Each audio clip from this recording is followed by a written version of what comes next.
Mr. Braxton, how are you, sir? Yeah, I'm good, man. I'm very good. How are you? All the better for speaking to you. Yeah, All nice. good. Where do we find you at the moment? Where are you based? I'm in Brighton, lovely Brighton. Although the weather's been quite nice the last few days, but it's horrible out there at the minute. It's chucking it down. So I'm kind of got the curtains drawn, kind of just thinking about what I can do for the afternoon. Maybe just Well, sitting here a bit more. yeah, exactly right. Yeah, well, here's me coming in and ruining your afternoon plans by coming in and talking to you about geeky stuff for No, it's however long great. this goes on for. Yeah, gives me something to do. Otherwise, I would have just probably sat and played video games all afternoon and then gone to bed feeling miserable. That's usually what happens. Well, at least you'll find something constructive, and I'm liking the authenticity of hearing the seagulls of Yeah, Brighton in the you're getting background. through. So there's Yeah. scaffolding just outside my house because I think they're painting the front of this house, and every 45 minutes or so, a couple of pigeons and seagulls land and have a little nose in the window and stuff. So you might hear maybe one or two of those in the next kind of couple of hours or so. We'll see. Are the seagulls as aggressive down there as they are up north? They are horrendous. They are absolutely horrendous. I mean, I've been here for like 15 years, so I'm very much used to it. But the amount of times like if you walk along the seafront, you'll see people kind of wildly holding like crepes or fish and chips and just kind of walking along eating. And you see like a swarm of seagulls go down and just yank that stuff straight out of their hands. It's incredible. Oh, it happened to me once up here.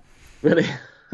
Yeah, it was hilarious because like I was at a Pret a Manger in Liverpool one in the big shopping centre there, and it was one of those really lovely evenings, like sunset. I was like, right, get me coffee.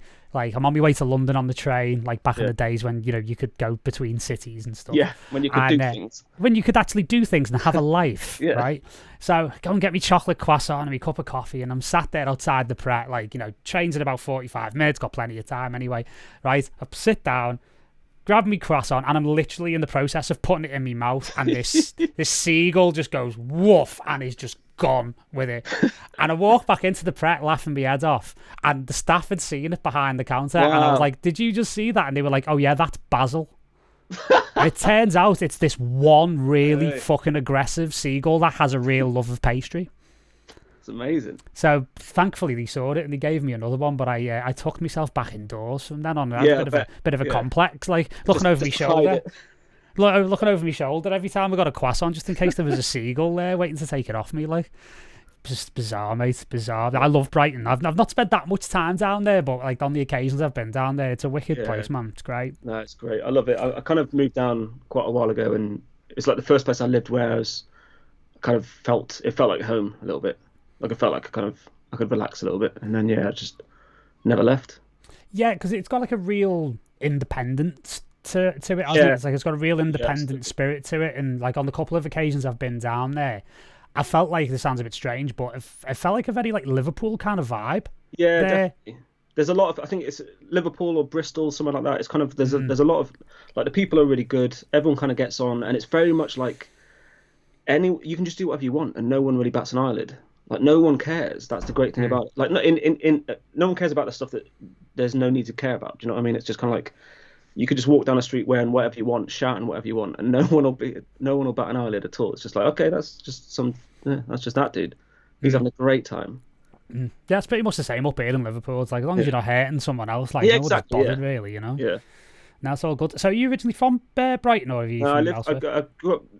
I grew up in Crewe, just around your neck of the woods, or near your neck of the woods, I guess. I was going to say the accent really gives it away. Yeah. I kind of drift in and out a little bit because I've been down here for quite a while, so I tend to drift in and out of different accents a little bit. I swear in North though, so Good Yeah. northern swearing, like, elevates it to an art form, exactly. I think. It absolutely does. Every single swear word sounds better in Northern, so I can't do that. Can't get away with that.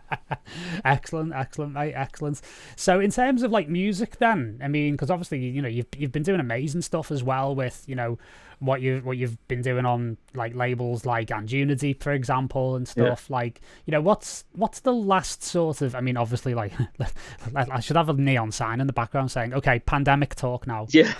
It's just the inevitable thing, like, what's the last year been like for you? Has it been a productive year? Have you been one of those artists who, because I've spoken to people who've literally just been loving it and have just like, okay, all I do is go out, have a coffee, come back, studio, and that's it. And then I've spoken to other artists who are just like, I'm hanging out my arse here and I've got no Yeah. inspiration because I'm not out amongst people. Do you know That's what I the mean? crazy thing. I think that's the like for me.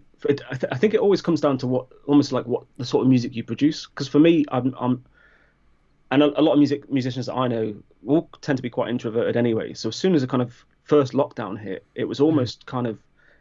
I mean, it sounds insensitive now, obviously, but it was almost kind of like excitement and a bit of kind of curiosity about what was going to happen because it was like, well, cool. Like, my life is pretty much quarantine anyway, so now I just get to do that, and everyone else is doing it as well. So it kind of made no difference really. So I was kind of writing quite a lot, and then it sort of hit a point after a couple of months maybe where I was just like, this is getting really tough. It's getting tough to kind of like produce certain types of music, club-based music and things like that. Everything kind of transitioned a little bit for me, but it was good because I got to explore different ideas and buy some little bits of other equipment and try little things out, do things that I kind of didn't really feel like I had the time to do before. So it's been a bit of both, but I'm obviously more than ready now to get out of the house. Oh, definitely. I'm just waiting for the government's advisory on when I can get on one of those things with wings that we all used to get on called airplanes. Yeah. So yes, I'm hoping to fit a trip to Portugal in the next sort of couple of months. Yeah, and see where that all goes. My other half lives in Stockholm, so that's been a bit of a challenge because it's we tend to I travel quite a lot over there, and she'll come over here quite a lot as well. So there's been a lot of that going on, and then obviously that completely stopped in the new year. So I've got tickets booked for towards the end of May, which I'm just like, I'm right now, I'm already just kind of checked out a little bit. I'm just not really, it's like, I can't really commit to anything because in 3 weeks I'm going to Stockholm for a week. So I can't think about anything at all. It's just like, that's now my life sort of thing for the next few weeks. Just to kind of, it's almost like I need some sort of rhythm to come back before I can kind of focus on the next thing, I guess. It's a bit bizarre. Yeah. Another good friend of mine, or a couple of good friends of mine, are in Stockholm actually, or around Sweden. LaFleur. Oh yeah. Yeah, Sana's a good friend, and I'm really good friends with her other half, Justin Massai. He used to be a resident at Watergate. Well, they were residents together. Oh wow. And they moved. I mean, to show you how transformative the last year's been. Obviously, there's been no gigs for either of them. Yeah. So Sana actually went back to being a pharmacist in a hospital. Wow, fair play. Has been working all the way through the pandemic, in that regard, and then doing live streams and doing the odd bit here or there, but. Just it shows you just like how shifting it can be for everyone. Definitely. Yeah, that's definitely.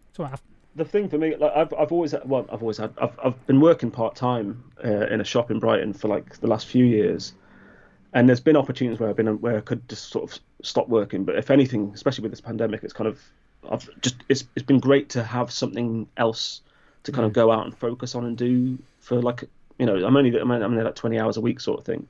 But it means I can just go and do something and engage and interact with people for like an afternoon or a day or a couple of hours or whatever. And it just, I think that's been the main thing that's kind of kept me sort of level over the last few months, definitely. Yeah, totally. It's definitely been, it's been absent for me to a certain extent because like I felt exactly the same way you did, where I had like the initial rush. Yeah. And I think there's like the adrenaline of like coming down off the momentum. Yeah. Like I'm sure it is for yourself. Like, I travel quite a lot, just before the lockdown happened last year, I was in LA for a little bit and then back and forth, and I was all over the UK. And then finally coming into the lockdown, it was like you say, like it was a weird sense of like curiosity, excitement in a weird way. It was absolutely exciting. I've kind of sort of felt guilty ever since because it was like, why did I feel like that then? Obviously you don't really know, but at the time it was kind of like, this is almost kind of cool. It's novel, isn't it? It's a unique situation, so there is like a kind of a curiosity which leads to a natural excitement because it's the unknown, and it's the positive aspect of the fear of the unknown to an extent. Yeah, exactly. The thing I realized as well, and especially in that first lockdown, was like I've always felt kind of introverted and kind of I like my own space, and I like kind of the way that I work. I don't really kind of leave this room almost. I'm always in here sort of writing stuff, or as much as possible anyway. And I can deal with that because if there's noise outside, if there's people outside, if there's traffic and things like that, is knowing that there's a life going on outside kind of makes my life indoors easier. But in Exactly. that first lockdown, when it was just silent, that was just terrifying. After a couple of weeks, I was just like, I can't deal with this.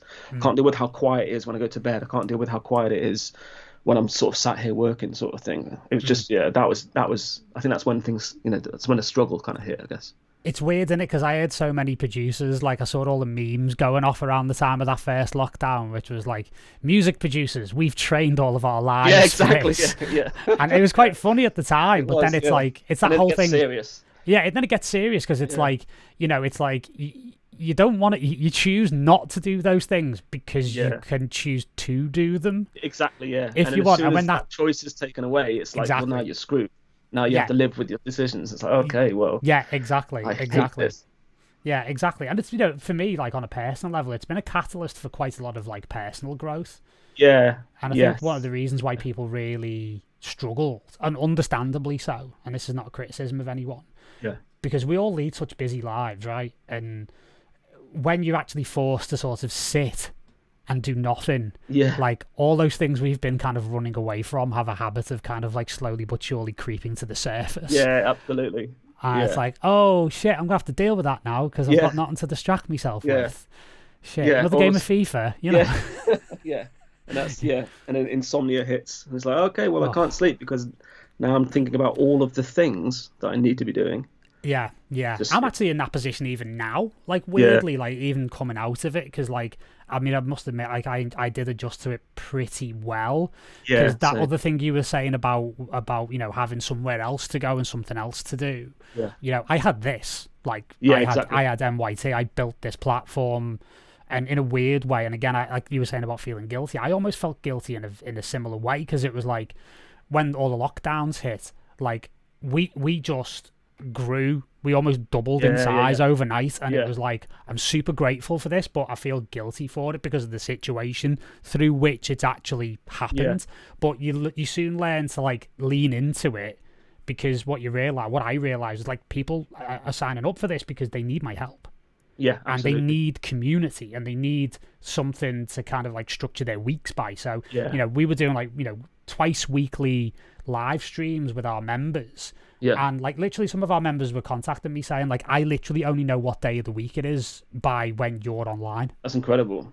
That's great. I mean, that's the thing. That's the thing that will kind of get you out of that. That's the amount of encouragement that must give you, and the amount of inspiration that must give you to kind of just keep doing it and grow further and further. Because there's people out there that do need help and do need support, and if you can help in any sort of way. Well, that's it, mate. That's it. And we always set ourselves up as being something that's a little bit more than just like a music production platform. Yeah. Because don't get me wrong, there's plenty of really good ones out there. We're fans of many of them, but we wanted to do something a little bit more, holistic, a little bit more on the sort of the totality of what it takes. To be like a top level artist. There's so many kind of variables, especially in this industry. There's so many things that you kind of need to. It's not just about being able to kind of write decent songs and churn out decent music. It's like there's a really challenging lifestyle that you need to. That if you want to be successful, you need to kind of learn how to harness almost. Because if you don't, it'll engulf you or take over you, and then And we've seen it with other artists in the past that have just kind of like burnt themselves out or whatever. And it's just like, whoa, it's you need to be in control of these sort of things. You need to kind of, But yeah, anything that you can do to kind of help that and help those sort of people is it's positive in my opinion. No, absolutely, and it gave me something to focus on outside of when that adrenaline rolled off. Yeah. And it was like I'm not really feeling inspired myself because like I'm similar to you in that like I'm a bit of a I am a weirdo. You've probably established that by now. I think we all are, aren't we? Well, we are in our own little weird ways, right? Yeah. But I'm different depending upon the situation. So in certain situations, I'm really extrovert. Yeah, I know what you mean. At the rave, I'm balls out basically. Do you know what I mean? Yeah. Whereas like, but when I've had my little period of like just being all out there, it's like I like to go home and nobody sees me for a week, and I'm happy in my own space, and I'm happy in my own company, right? So I'm an introvert in some situations and an extrovert in others. Yeah, everything in moderation, that's what it is, and everything in moderation, including moderation. Exactly, mate. It's the famous Oscar Wilde quote. Exactly. Yeah, that's it. Yeah. It's, like me and my girlfriend say about, like, she lives overseas, so we kind of, obviously don't get to spend a lot of time with each other, but when we do, it's chaos. And then when we're not, we're both just back to normal, like at the drop of a hat sort of thing. Everything's just kind of normal again. I guess that's what you could call it. Yeah, totally. And I can appreciate where you're at in that situation, because I've been in that situation myself with previous partners as well, where I've been here and like my other half has been living in like LA, for example, or that kind of thing. It's tough, mate. It's really tough. It is, yeah. It's difficult, but so worth it for those moments that you get to spend together, right? Well, yeah, exactly, yeah, completely. Absolutely. So yeah, I mean, in terms of like what you were saying, like going back to like seeing life happen outside, like I very much need that in order to be inspired. Like I need that movement and unique experiences and meeting new people and going to places that I've not been before. Yeah. And I think for me it was a process of actually like, I did beat myself up about it for a few months, to be honest. But after a while, I was just like, I've just got nothing to say. Yeah, and you know what? That's okay. Yeah, exactly, yeah. Because I think, again, like, we were talking before we come on air, mostly about football. Yeah. About like Spotify and like how the way streaming and stuff is kind of like, and also as well, like, the modern dance music industry, it's an exercise in you've got to consistently just churn out music consistently as a grind all the time. That's these sort of platforms as well. Spotify is kind of designed on, if you like, just creating new music continuously. That's the way that kind of algorithm works, isn't it? It's just like based on, if you're churning stuff out every single week or every couple of weeks, then it's going to favor you over everyone else, sort of thing, which is just an insane way of thinking about music production, because no one is that prolific, nor should they be as well. It's like I think that this art is difficult. It should be difficult to create. It should take time to create. It shouldn't be kind of like But yeah, it's almost like everything is now dictated by streaming, which is utterly terrifying. Wait until you can actually really DJ with your Spotify account. Yeah, exactly. Right round the corner, Right. You could just write a song 10 minutes before you go on stage, upload it to Spotify, and play it. It's crazy. There's no space to breathe. That's the thing. It's just. Yeah, very true. And like I've mentioned this on a number of episodes of the podcast, and I always go back to an interview I saw with David Bowie about this. And it was when he had that, that really long break in between albums of I think it was like 12 years or something between albums, 10 years or something.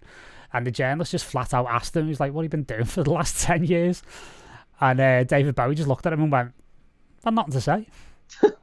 That's it. And it never occurred to him to like, oh, well, I need to make an album to kind of fill this gap in my release schedule. That's it. And all that, he just went, nah, ta-da, I'm off. Bye. It. Like nowadays, the schedule's like dictating our behaviours almost, as opposed to, So if I tend to work it, I'll write music and I'll send it out to artists or labels or whoever, and then if they like it, they can release it. I hate the idea of working the other way around, where you get approached to do an EP, and it's kind of like, well, I haven't got an EP for you yet, so let's not talk about that. Let's not set deadlines and do anything like that, because that's just, my brain doesn't work like that. I can't get engaged in a project in that sort of way. So it's obviously a lot slower for me, but it's just it's hopefully it's a bit more honest, I guess. Yeah, totally. And I've got a very kind of like arseways way of doing things. Yeah. First and foremost because I'm a Scouser and we do everything backwards in Liverpool.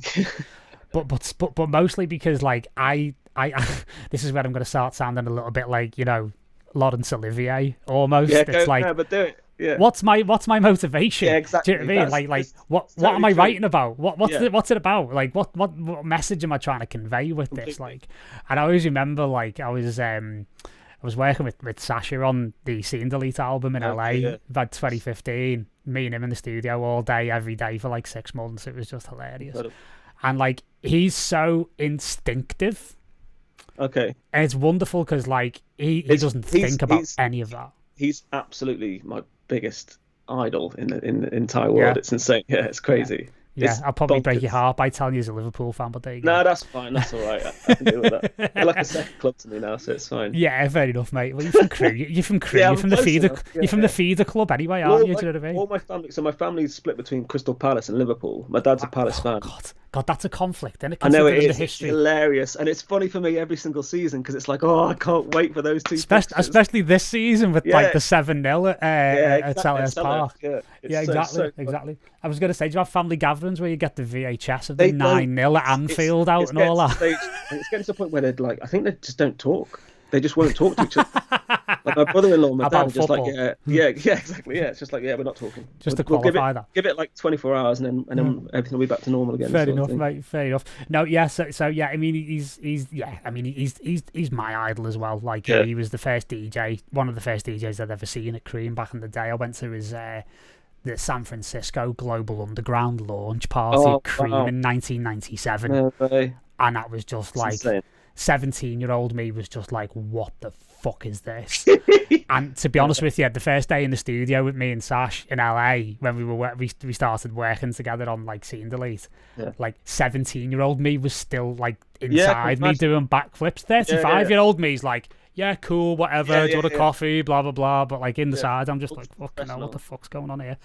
And you know what's great about him is like he's so instinctive, like, and he doesn't think about that. He's not analytical about his art at all. He just allows it to happen, whereas I massively overthink everything all the time.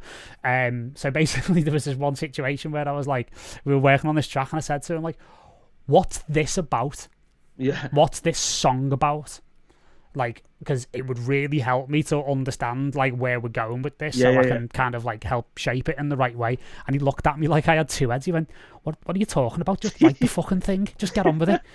Do you know what I mean? And like that was a real education for me, because like I was like kind of putting so many like, you know, aesthetic, philosophical, not obstacles, but it's like it's the same with me. Like I'm torn between both of those two places on a lot of stuff that I work on. I when I moved down to Brighton, I moved down to study music I did like a very hipster course, which is basically the course title is sound art. What was it called? Sound art. I can't remember what it's called. It's like sound design and sound art, basically. So it's all about the conceptual side of music and sound and things like that. And we study like John Cage and Steve Reich and Philip Glass and all this sort of stuff, like minimalism, compositions and experimental music and Stockhausen and all this sort of stuff, and all the things that kind of gave birth to what we now consider electronic music. So I'm heavily half of me is heavily involved in this supremely conceptual side of music, where every individual sound kind of is there for a reason and everything has to be described and explained and has like some sort of variable and some sort of weight within the song, combined with just make it fucking sound good so that people dance. Do you know what I mean? It's like, and they're like these two polar opposite sort of things trying to kind of come together and work together, and it can be a bit of a, sometimes I'm in the studio and I don't know which version I am. Do you know what I mean? It's just it's and almost like trying to force one into the other. It's just a bit bizarre. Yeah, it was really funny actually. Like, this is where kind of like we can cross the Rubicon of like both sort of football and music a little bit again. Yeah. So I was watching the Champions League final in 2019. Yeah. Like when we beat Spurs. Yeah. Okay. Yeah. We don't talk about the other one. No. We don't talk about 2018. The thing is, so just as a caveat, the Liverpool fans that I'm friends that I used to go and watch a bunch of games together, and I think I was the curse.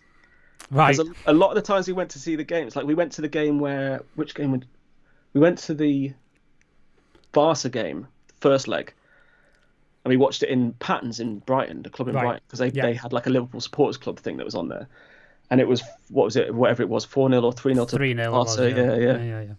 And I remember thinking, Christ, this is going to be a nightmare. My mate Stevie was like, well, either we're out or next week at Anfield is going to be one of the best nights of our lives, sort of thing. And I was like, well, I'm away next week. I'm going to miss next week. I can't come and watch it with you. So I missed that.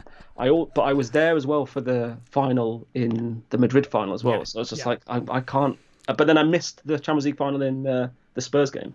All right, yeah, fair enough. So and then after that, I was like, I'm not going to come with you anymore. Please don't.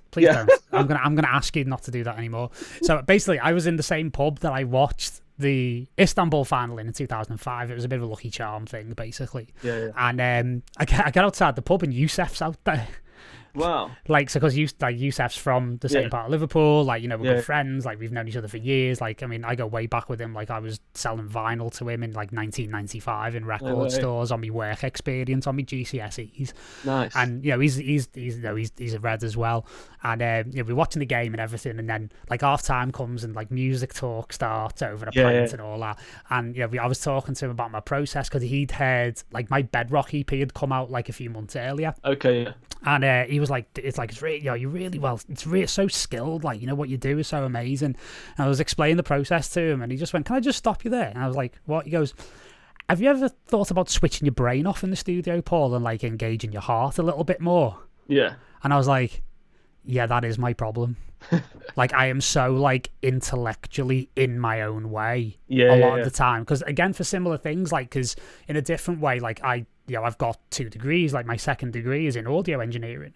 Yeah. So I have all of that, the physics, the acoustics, the music theory. I have everything just broiling and rolling around in my head at all times. And That always it's tough. becomes a challenge then, because Yeah. I guess you're trying to input all of that stuff into almost every single song, into every single part of every song. It's just, I've got so much in here that I can get into the song. Like, I'm the same sort of thing. There'll be certain situations where I'm like, I want to use a certain technique, and it's like, well, why am I segueing this thing that doesn't belong here into this piece of music? It doesn't need to go there. It's just because I can that I'm doing it, and because I know about it. Do you know what I mean? It's kind of like, and I've found myself, I've opened up old projects and been like, why did I make that decision? Why have I made that? Like, it's just a mess. Why am I making it so complicated? Because it becomes like almost like an intellectual pissing contest with yourself. Yeah, completely. You know, and it's hard. Like, and it's funny because, you know, one of my dearest and closest friends in the scene these days is Patrice Baumel. Okay, yeah. And he's completely the opposite. He is, isn't he? I think I remember watching. I watched the thing. Is that the Beatport video that he did? One, yeah, it's insane. And dude, it's just like, everyone's just watched that about 20 times. So it's hilarious. Dude. Yeah, it's like the great thing about it though is it almost and I think the same with these sort of platforms.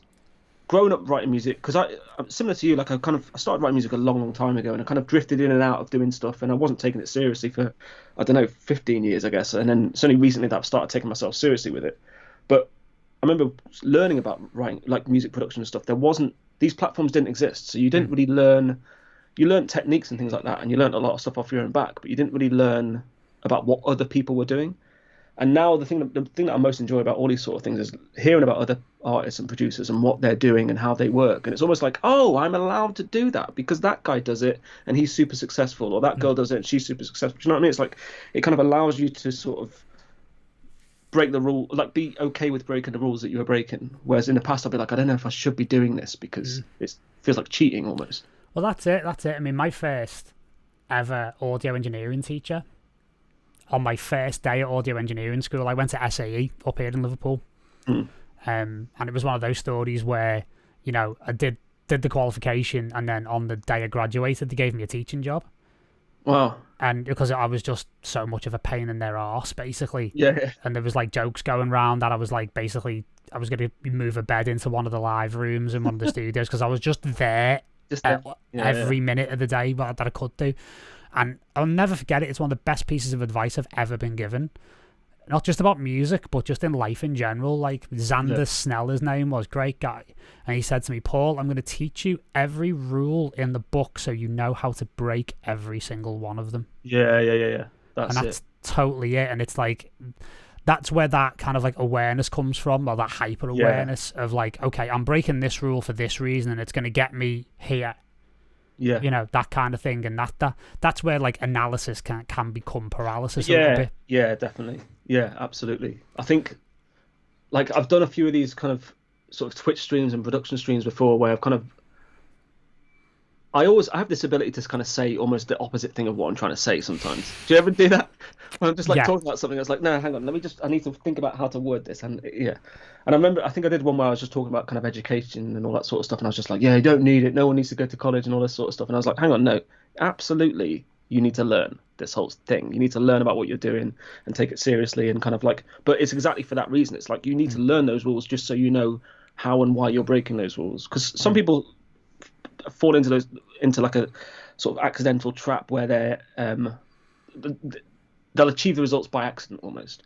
Whereas doing it and knowing what you're doing, doing it almost like breaking the rules in order to achieve that outcome is far better, because you learn so much about the process in that moment. You learn first of what you're capable of, then you learn about the process in that moment, and that's far more important, if in my case anyway. No, absolutely. Absolutely. It's still a process I'm going through now, because I like to work on the things that I don't know so much about. Yeah. I mean, I kind of, I do subscribe a little bit to always play to your strengths, but I also equally subscribe to the school of thought of, you can turn through deliberate practice, you can turn I don't like to call them weaknesses, I'm more like to call them developmental areas. Opportunities. That's what the kind of diplomatic sort of description of them would be. It's like, and it's just, it's totally the same. It's kind of like you learn more about what you're capable of when you kind of make those mistakes, when you do those sort of things, and when you do things that you're not necessarily good at, or things that you can't necessarily do. Whereas you don't really learn a lot about yourself when you're just kind of like only playing to your strengths and only going down that route. I did a lot of music for film sort of stuff after kind of uni and stuff, because it was or like TV adverts and all that sort of stuff, and that was great, because it's almost like you're writing to a brief continuously. So it's just always like very refined. These are the rules. This is what we want you to do. And they'll send you like a reference track, and it's like, cool. Can you just make a track that sounds like Jamie XX? And it's like, well, yeah, I guess I'll give it a go. And it's like, and it's great, because it's a hugely analytical process of writing music, and it's really, there's not really a huge amount of soul in it. It's not, it's just kind of going through the motions, paint by numbers sort of thing. But you learn so much about construction, and about kind of like how to sort of almost learn how to cheat with music, how to kind of like cheat to emotion, if that makes sense. Absolutely, 100%. And having done that myself, because I've done film and TV work myself, and worked with some of the sort of bigger composers in LA as well. Nice. Like it's totally true. Like you as I think it was a book called Freakonomics, and the tagline of the book was, if you're not cheating. No, it was the other guys. I can't remember, but Gladwell, it's a similar kind of thing to Gladwell, yeah. And the tagline of the book was, if you're not cheating, you're not trying. Okay, yeah. And I love that as a kind of a thought process. Of like, how can I not hack things, and look, because there are no shortcuts ultimately, exactly, but there are ways of like loopholes, almost loopholes, and apply learning different processes that can then be sort of cross-referenced, I suppose. Yeah. I totally found that as well, where it's funny you mentioned about briefs and stuff, and that challenge of like, can you make it sound exactly like this, please? Yeah. But different enough that we don't get sued. Yeah. Yeah, exactly. Exactly. Because we can't afford 20 grand for the license fee, so can you make sure? Yeah. Well, exactly. And one of the places that they're out of business now, but I was working for one of these places in LA, and they did like they used to do like, not the trailers, they used to do like TV spots. Yeah. For America, for movies and stuff. Yeah. And they'd ask you to do something, and they literally employed, listen to this, like an in-house forensic musicologist. Oh, like musical, yeah, that's crazy. Who would be able to put a percentage of similarity on your piece compared to the reference piece, and say, right, well, we're within the tolerance level here, so we should be all right as far as legal action's concerned, which is just mind-blowing. That is insane. Yeah, it's bonkers. Like, it's bonkers. But it's funny, because like I was talking to Rashid Ajami about this on last week's episode, about like I'm working with like a classical music expert at the moment. Okay, nice. Because like my sort of theory and orchestration and stuff like that is obviously not so on point, because I make techno for a living and I'm not classically trained. Yeah. And I'm working with this really wicked guy. His name's Oscar. He runs this wicked YouTube channel called Inside the Score. Okay. And he's amazing, because like we were talking about Sasha's our hero and all that stuff. Like basically like Bach and Mozart are like his Sasha and Digweed, basically. Okay, nice. What I mean? So it's quite funny, but we found like there's a lot of equivalence between what I do and what he does as like a classical orchestrator and stuff. And he came out with a great line, which was like, you need to learn, because we were talking about like voice leading and harmony and stuff like that. And he said, you need to learn all about this as much as you possibly can, so then you can forget all of it. And just do the thing, so it becomes like an automatic pilot Yeah, like like muscle an memory sort of thing. yeah, totally. It's like an elite athlete, isn't it? Yeah, It's exactly. like Yeah, they drill it to such an extent where it just becomes part of them, yeah, essentially. yeah, And it's the same in music production as well. yeah, totally. It's funny you were talking about like learning platforms and stuff. Like, I mean, I started to learn all of this stuff like before YouTube had even been thought of. Yeah, yeah, same. And Yeah, that, if you remember those times, it's like yeah, it was yeah, difficult to even try and get into a studio with someone yeah, exactly. Yeah. because it was almost like And even when you seeing. get there, you're then just like, I don't know. I'm just going to try pressing things and seeing if something happens. It's like so experimental, the process of writing music back then. It's just, and I mean, I guess it still is now, kind of. I think, I tend to try and keep hold of that as much as possible, I guess. Yeah, totally. I think yeah, you have to have like, I mean, I'm a big believer in like, I'm always talking to people about having like intentional studio sessions Yeah, yeah, yeah. where you have a specific, not a goal, but you go into it knowing roughly what you want to That's work interesting. That's interesting because the thought of that kind of terrifies me a little bit.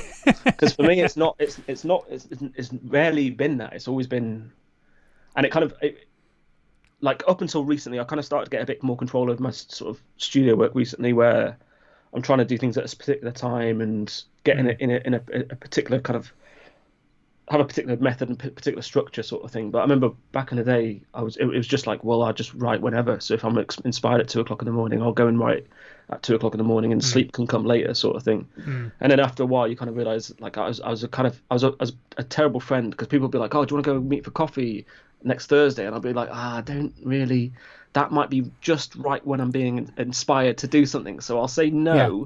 I'll say maybe, and then we'll see what happens 10 minutes before, the time. Sort of. So I just no commitment whatsoever to anything else outside of my life, because I was so worried about when I could be inspired, sort of thing. But recently, it's I've gotten to a stage where it's kind of, I'm structuring it, I'm planning it. So I guess it's similar in a way. I guess it's similar to kind of that in a way. Yeah, kind of. I mean, I'm always banging on about like having a flexible but supportive framework to kind of flow within. I think I always find, like, if I start to get a little bit too structured or a little bit too itinerant, if you know what I mean. Yeah. And I start to be run by my diary or my journal a little bit too much. Yeah. I find that kind of sucks all the inspiration out. But if I've just got like loose boundaries that I know I can kind of work within, makes life a lot easier. So like I always talk about, put one session a week aside where it's purely just exactly what you were talking about. Like, I always call it like having a competition with yourself to make the weirdest noise. Yeah. And just allowing yourself to just go with experiment and play and see what happens. Yeah. Yeah. Because that's no how boundaries. No. Yeah, exactly.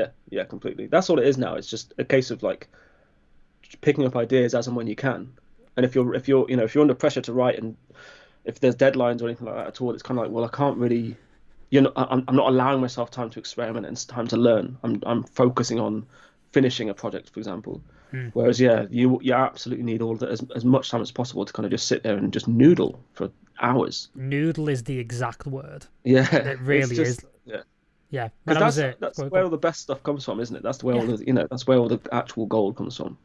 You can noodle for 6 hours, and then you can happen upon something and finish a song in the space of 3 or 4 hours, and then that's it. It's done. Yeah, exactly. And how are you meant to like develop a sound or an aesthetic for yourself without that kind of sandbox to kind of play in outside of the pressures of actually trying to create a thing? It's like I always liken it to when I talk to people, like the main thing that I see a lot of artists make the mistake of is that they try and do everything at once. And then they get massively confused about what they're meant to be doing at that moment. So I'm all for like sort of, again, like separating the processes out into like little interconnected silos almost. And it's amazing to me because like I see artists and they're like, I'm just trying to get the sound design on this thing right, and it's like, dude, you're halfway through the fucking arrangement. Yeah. Like you need to figure out your sense of priority here, because it's like the analogy I always use is, Michelangelo wouldn't have been doodling on the side of the Sistine Chapel trying to figure out how to make it look good.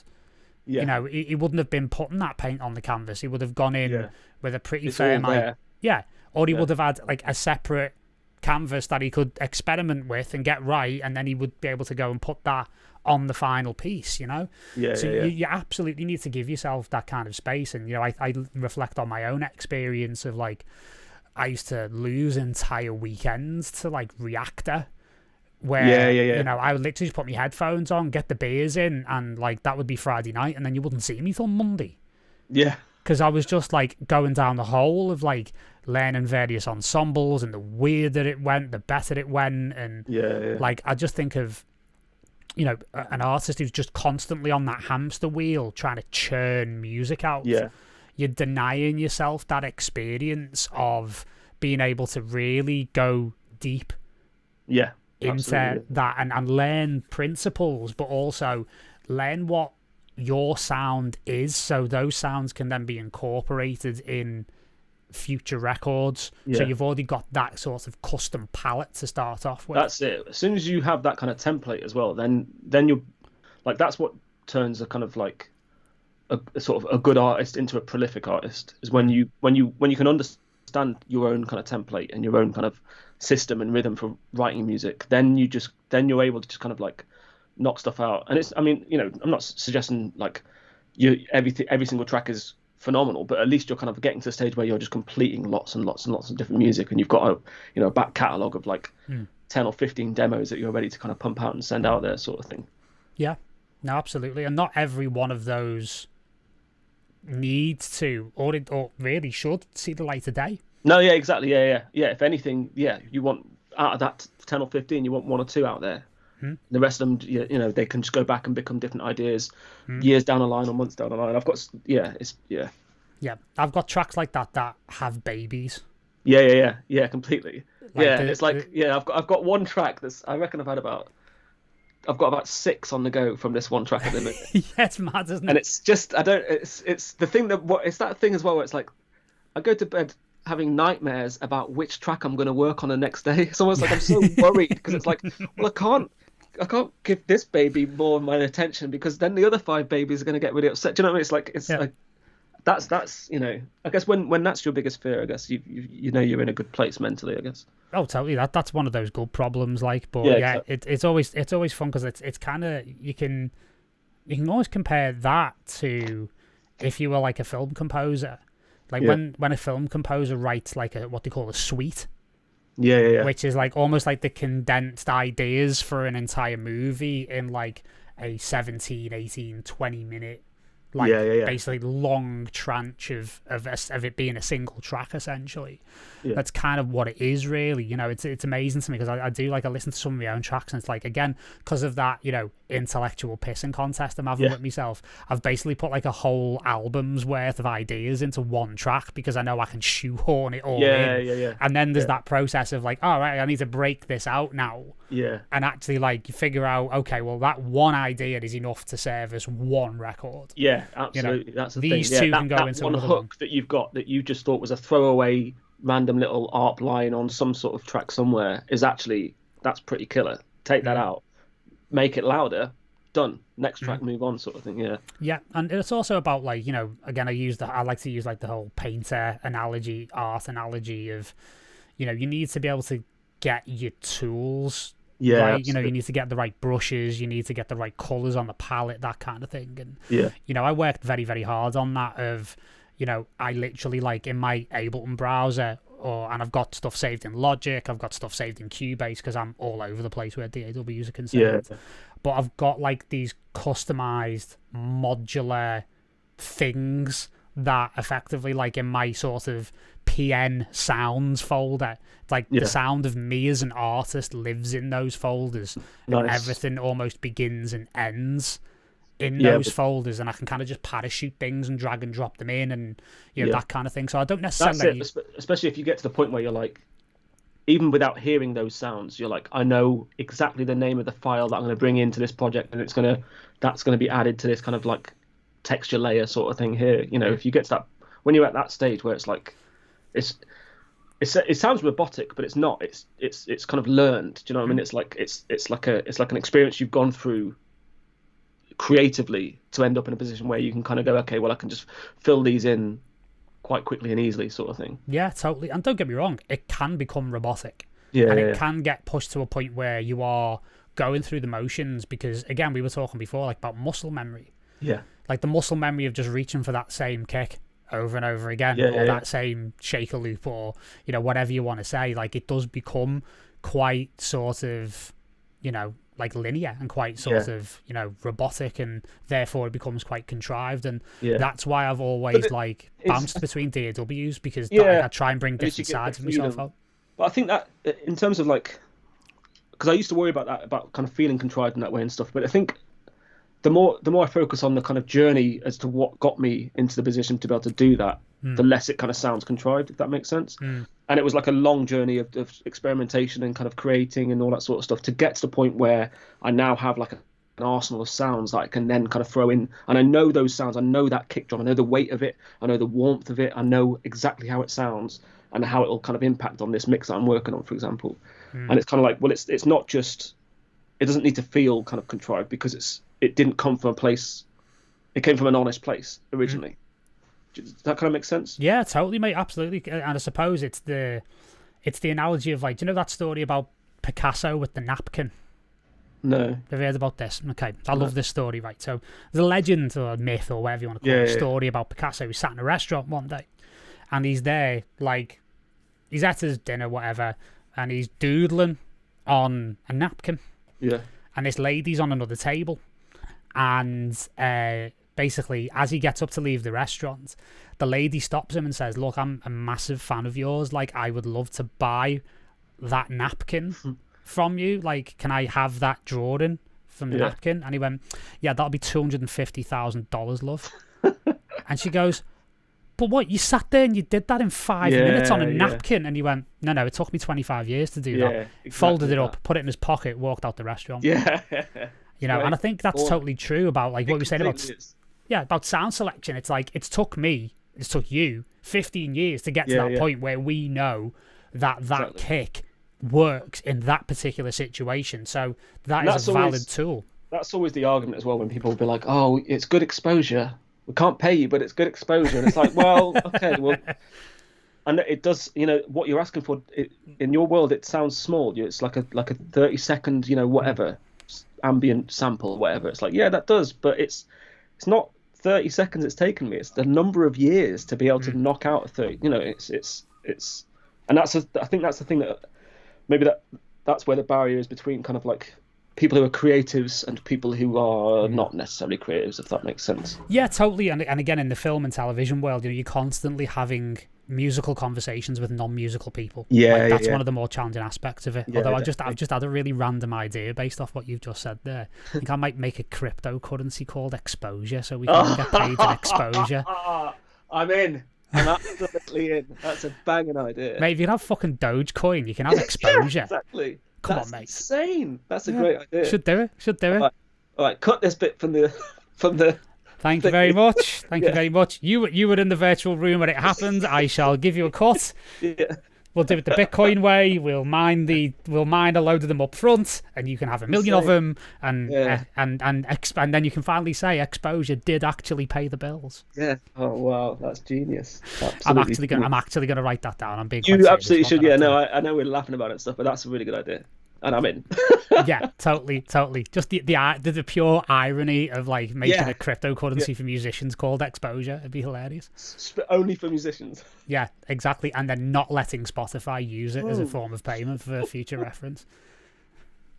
Yeah. Anyway, there you go. So no, it's super interesting, like, because it sounds like in our own respective ways. Like, I mean, I love having these conversations because it never ceases to amaze me, like how similar in different ways, like the paths are between myself and the people I speak to, you know. And it feels like you know, because you went and did that course and I did my thing and everything else, it's like we've took different paths, but we've been kind of like pushing at the same thing. Yeah, exactly. A little bit, you know. And that's the thing. That's the kind of crazy thing about all this sort of stuff.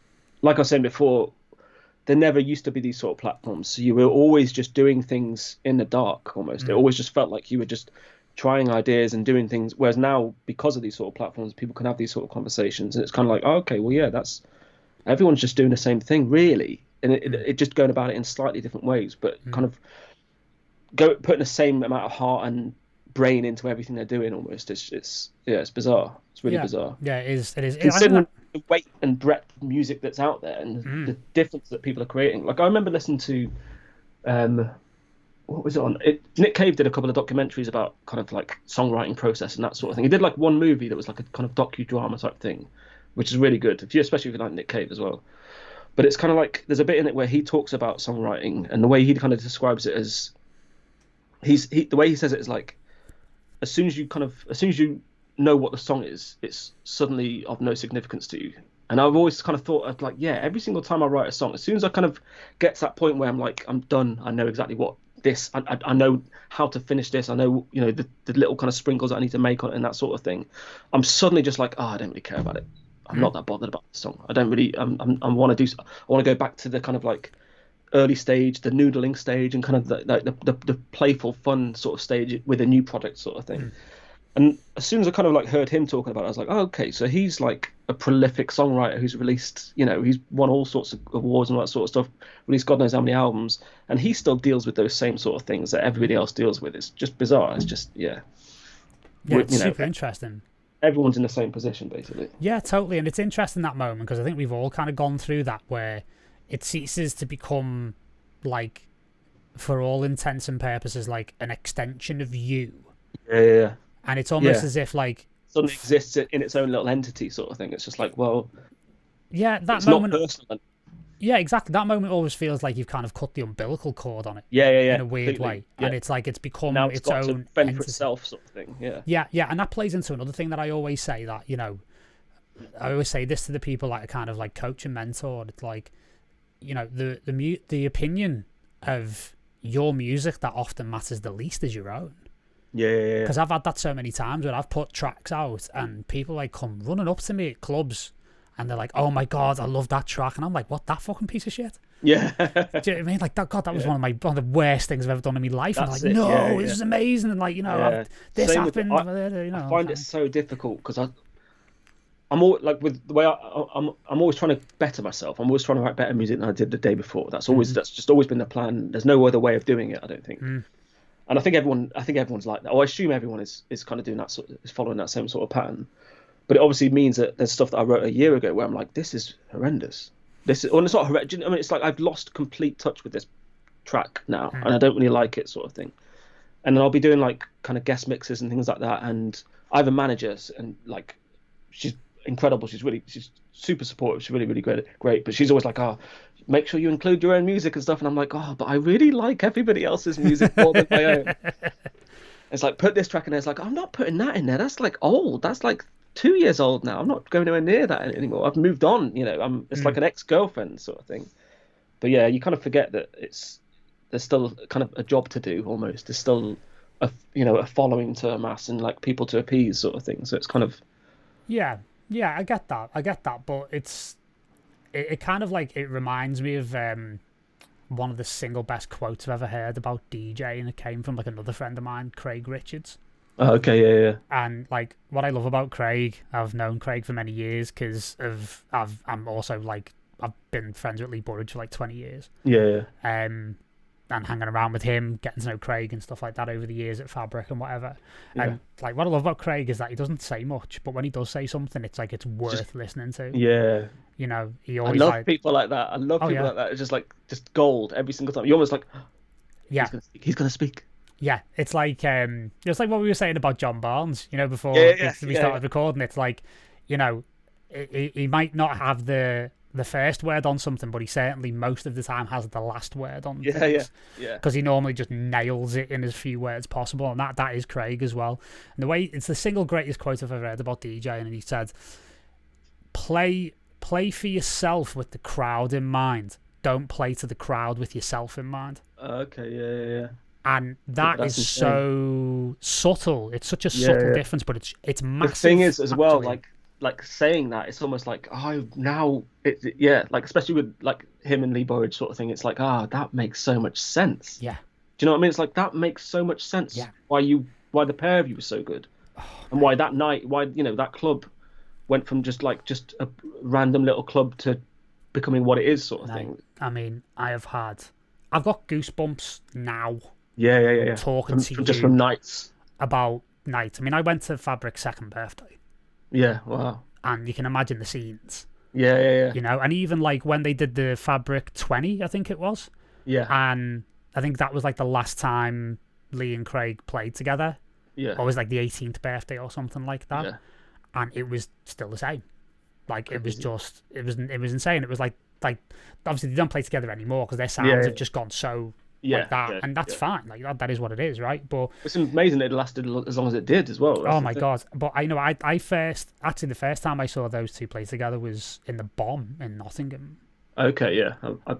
For Tyrant, I'm talking like back in the days when Sasha was still part of Tyrant. Yeah.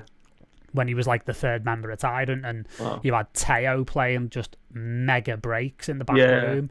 And I don't know if you've ever been to the Bomb in Nottingham. No, but- never. I remember it was when I was a kid. It was always like this is a place to go sort of thing. Oh, Or like mate, one of the yeah. it was unbelievable because like you go down in there and it's like I'm not tall, I'm only 5'10", Yeah. but I could stand up and do that and like Touch put the my ceiling. arm and touch the That's ceiling great. and Sweaty ceilings. No, but the floor was white, the ceiling was white, everything was white. The whole club was white, so it didn't really need lighting. And they would do, I mean, like again by 2021 standards, it would be terrifying because they would shove about 700 people in a 500 capacity club. But honestly, like, you know, the bass in there would absolutely just like remove your fillings in at a moment's notice. And when those two really got together and really got the hive mind going, like they weren't Lee and Craig anymore. Like, you know, when you see people play back to back and it's just I'm going to play a record and then this other person's going to play a record. Yeah. It's like, no. These two people, they became like something else. They became like more than the sum of their parts. Yeah. At that moment, and it was almost as if they became like, I don't know how to put it. It was like a kind of a Voltron of like incredible. Some sort of sci-fi thing where they just it's morph like into each other. It was unexplainable because like Craig's style would go a little more towards Lee's, and Lee's style would go a little bit more towards Craig, and they would just kind of like so simpatico and so like perfectly like, you know, fitted to they're the best two DJs I have ever seen back to back. Yeah, but they're just they were just unbelievable. And again, they did that thing that seems to not really happen very much, and obviously not because of the last year, but you know, they played records that they knew you would have never heard otherwise, that they knew were going to take you somewhere, rather than playing what they think you wanted to hear. And I think that is incredibly powerful. Yeah, it definitely. really is, because some of those nights, mate, I mean, they played up here. Well, that's what you know. That's kind of like, that's why we are in a stage now where DJs are paid extortionate amounts of money to go and do shows, sort of thing. It's thanks to people like that that now that this kind of era that we live in exists almost. Do you know what I mean? It's like that wouldn't have happened without people like that, and guys like that playing those sort of music and turning kind of sort of club nights into legacies almost. It's bonkers, absolutely bonkers. 100%. And I'm impossibly biased because, you know, Lee kind of like informally, by hanging around with him, I mean, I was like, there's a good 10 15 year age gap between me and Lee.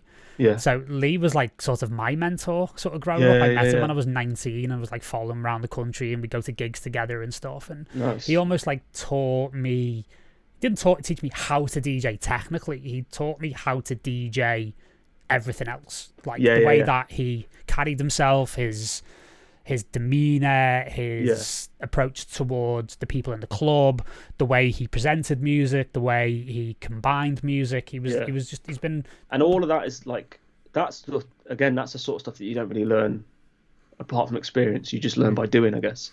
But it's so vital to your success and your ability to just do it, you know, a 2-3-4 hour DJ set sort of thing. It's almost like you need all of those things as well. It's not just a case of having the records in your back pocket. You need that entire kind of experience of totally. And he taught me how to have like taste as well, and like to follow your instinct. And there was a hilarious thing where, like, you know, I'd be going off and playing a lot, and like he'd be obviously, you know, super busy because he's Lee Burridge at the end of the day. And then like I wouldn't see him for like, you know, 6 months, 8 months, something like that. And then I'd see him one night in the club, and we used to have this thing where it's like we used to go through each other's record boxes. Oh wow! No and way. like literally I'd go through his record box, and it's like, dude, there's like 4 records difference between my box and yours here. Do you know what I mean? This is insane. It's like we're shopping in the same, we're buying the same records, but we're not talking to each other. You know, it's that kind of thing of like, you know, and it's just it's unbelievable. And like you say, like you don't get that education any other way. I would say actually, if you haven't heard it, and again I'm impossibly biased, but I personally think one of, if not the greatest essential mix of all time is Lee and Craig's on, it was Remembrance Sunday 2001. That rings a bell.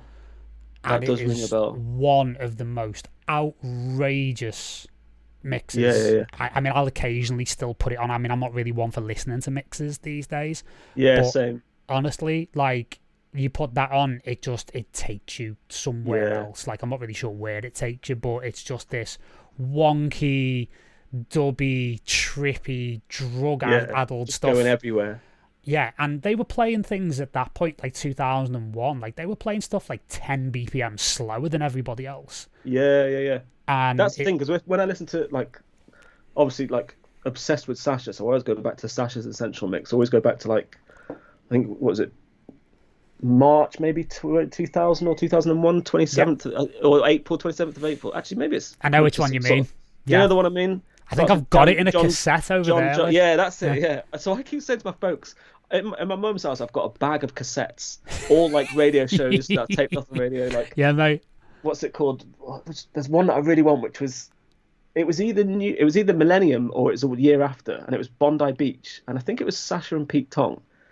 And whoever it was that started, they opened with Banco de Gaia, PFN versus a Light remix. And I remember that bass line, like I'd never heard any, and there's fireworks going off in the background and stuff, and it's like I'd like full on goosebumps and stuff. I've got the Essential Mix on cassette here, right? Have you ever heard the one Carl Cox played on the Space Terrace, and you can hear the planes going over? Yeah. I've still got that on a cassette, so mate. It's insane. Like I've got some of the most iconic ones on there. Like I've got like nights that I've been at, like Pete Tong at Cream's 6th birthday. Wow, no way. And I was there, and just scenes, absolute scenes.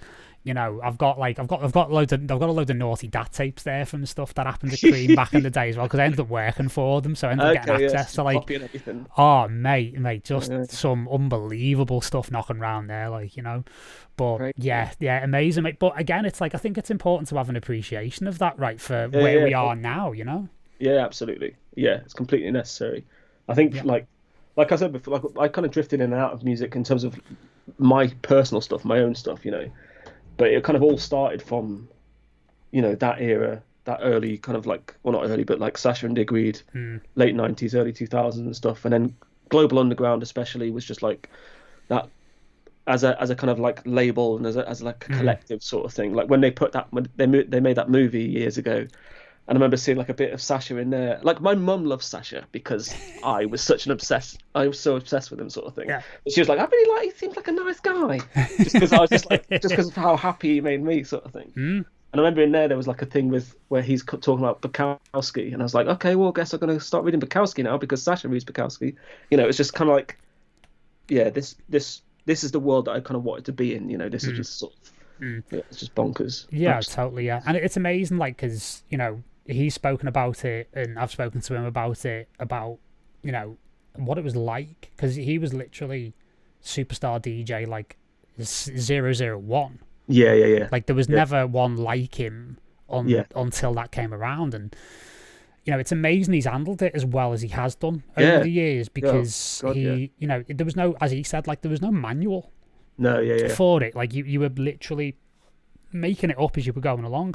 Yeah, and it's tough because to remain as grounded as he has and as kind of like normal, that as he has over the years, you know, because now it's like it is a bit bizarre to me because it's like, you know, well, the crazy thing as well is like how different the world is in terms of like what we do, sort of thing. Like that, like how easy it is to get things wrong nowadays, Mm. and just completely undo all of the hard work you've done. Do you know what I mean? It's kind of, there's still people that have managed to never put a foot wrong. Mm. It's always just been right decision after right decision after right decision, and Yeah. and like naturally the right decision and the right progression sort of thing. Totally, yeah. Like totally. that is an inspiration. Just seeing someone who's done that and had that kind of career is just absolutely fascinating. But in a weird way, it's like it looks like reinvention from the outside, but it also is a kind of a sticking to your guns. Yeah, it's just evolving. It's just in a weird way. Yeah. Yeah, totally. I mean, I feel the same way about Hanan. Like, because Hanan, like, is literally rock solid. Like, he's probably bigger now than he's ever been. He's 25 years into the game. You know, he used to fly from Argentina here to come to Cream. That's crazy. Like, to go and see like Oakenfold. Not every week, because that'd be expensive.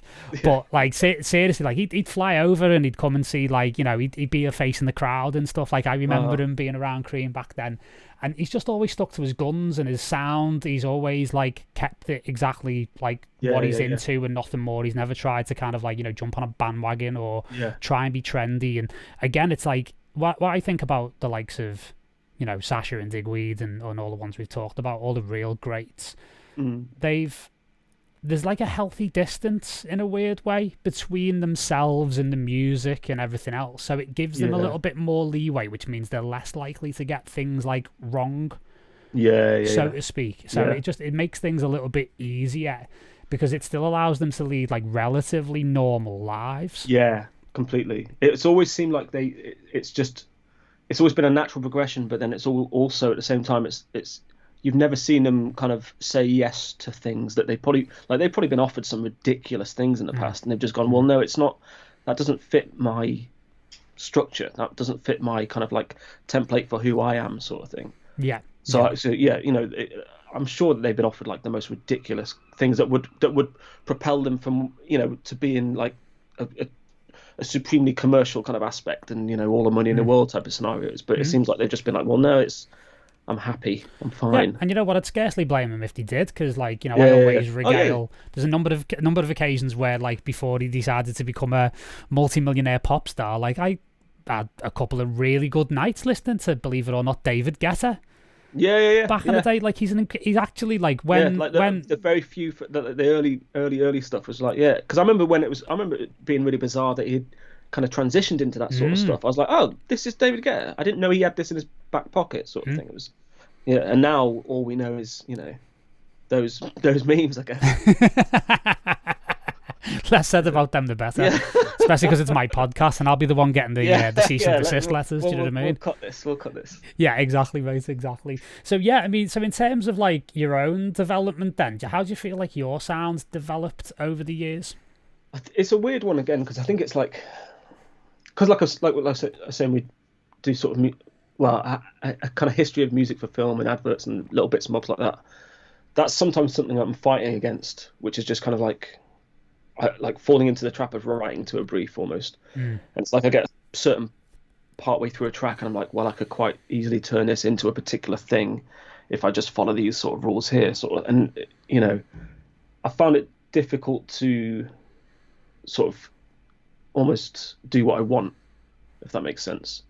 Like when a few years ago, when I first started kind of taking music seriously again, I didn't have any other income and stuff, so I was doing things sort of for money almost. So there's a few little bits and bobs out there that I'm not really proud of, but they were just like, well, I had to put a roof over my head and food in my mouth, sort of thing. And then started working again, and that was able to kind of cover me for certain things, which meant I was able to make the music that I wanted to make, which is kind of what I'm doing now. It's basically, you know, I'm writing the music that I want to write. It's kind of inspired from all these sort of sounds like we've been talking about, like Sasha and Digweed and old progressive house and all that sort of stuff from back in the day. And it's just stuff that I really want to do. It's just sounds that I really want to make, sort of thing.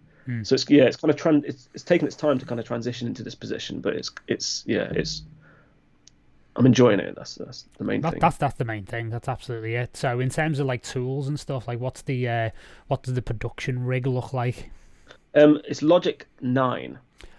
Wow. So that's another thing as well. That is amazing. I love that.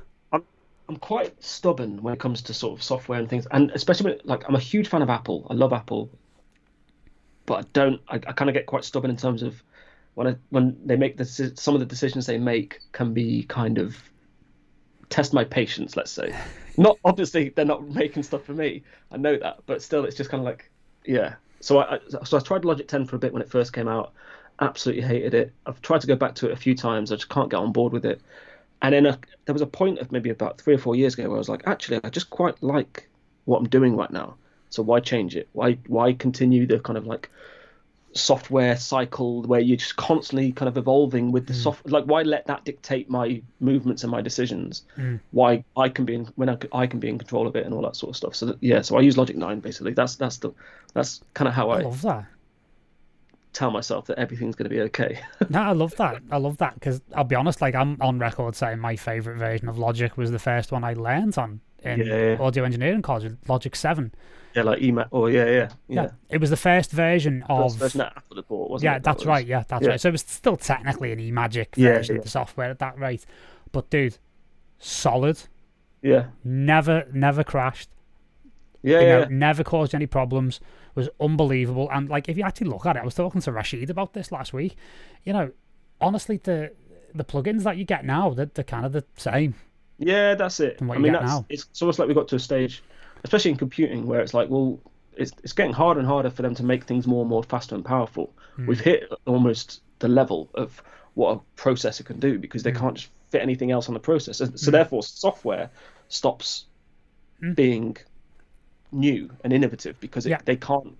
No one has a computer powerful enough to do the things that they're almost designing in the background, sort of thing. No, totally, yeah. But saying that, I mean, my computer's, I'm on a 2010 Mac Pro running El Capitan on Logic 9, which is like 7-year-old operating system on a 10-year-old computer, and it's great. I love it. Absolutely. I love the fact BT actually got he got one of his old, really, really, really old Macs back up and running recently, and it was running OS 9. Wow.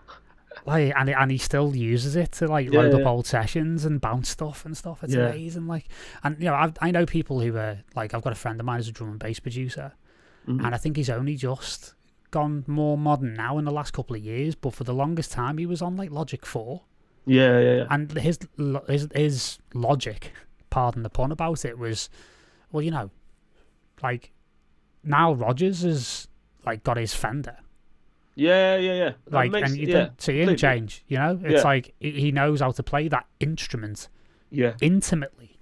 Yeah. And it's a bit like, just because you've got the brand new multi-track exactly recorder doesn't mean the old Studer tape machine isn't still incredibly useful in most circumstances. Because they're just, these are tools at the end of the day. That's all they are. Do you know? It's just that's literally all it is. And it's the second you start treating it as a it's the moment you kind of put it higher than it needs to be in your kind of list of priorities, and you kind of get stuck doing the updates and all that sort of stuff all the time, and relying on software companies doing certain things to mean that you remain on an even keel, sort of thing. That's when you get a bit stuck and you get in trouble. Well, yeah, exactly. Look at these last few Apple updates that are just like completely sort of destroyed studios.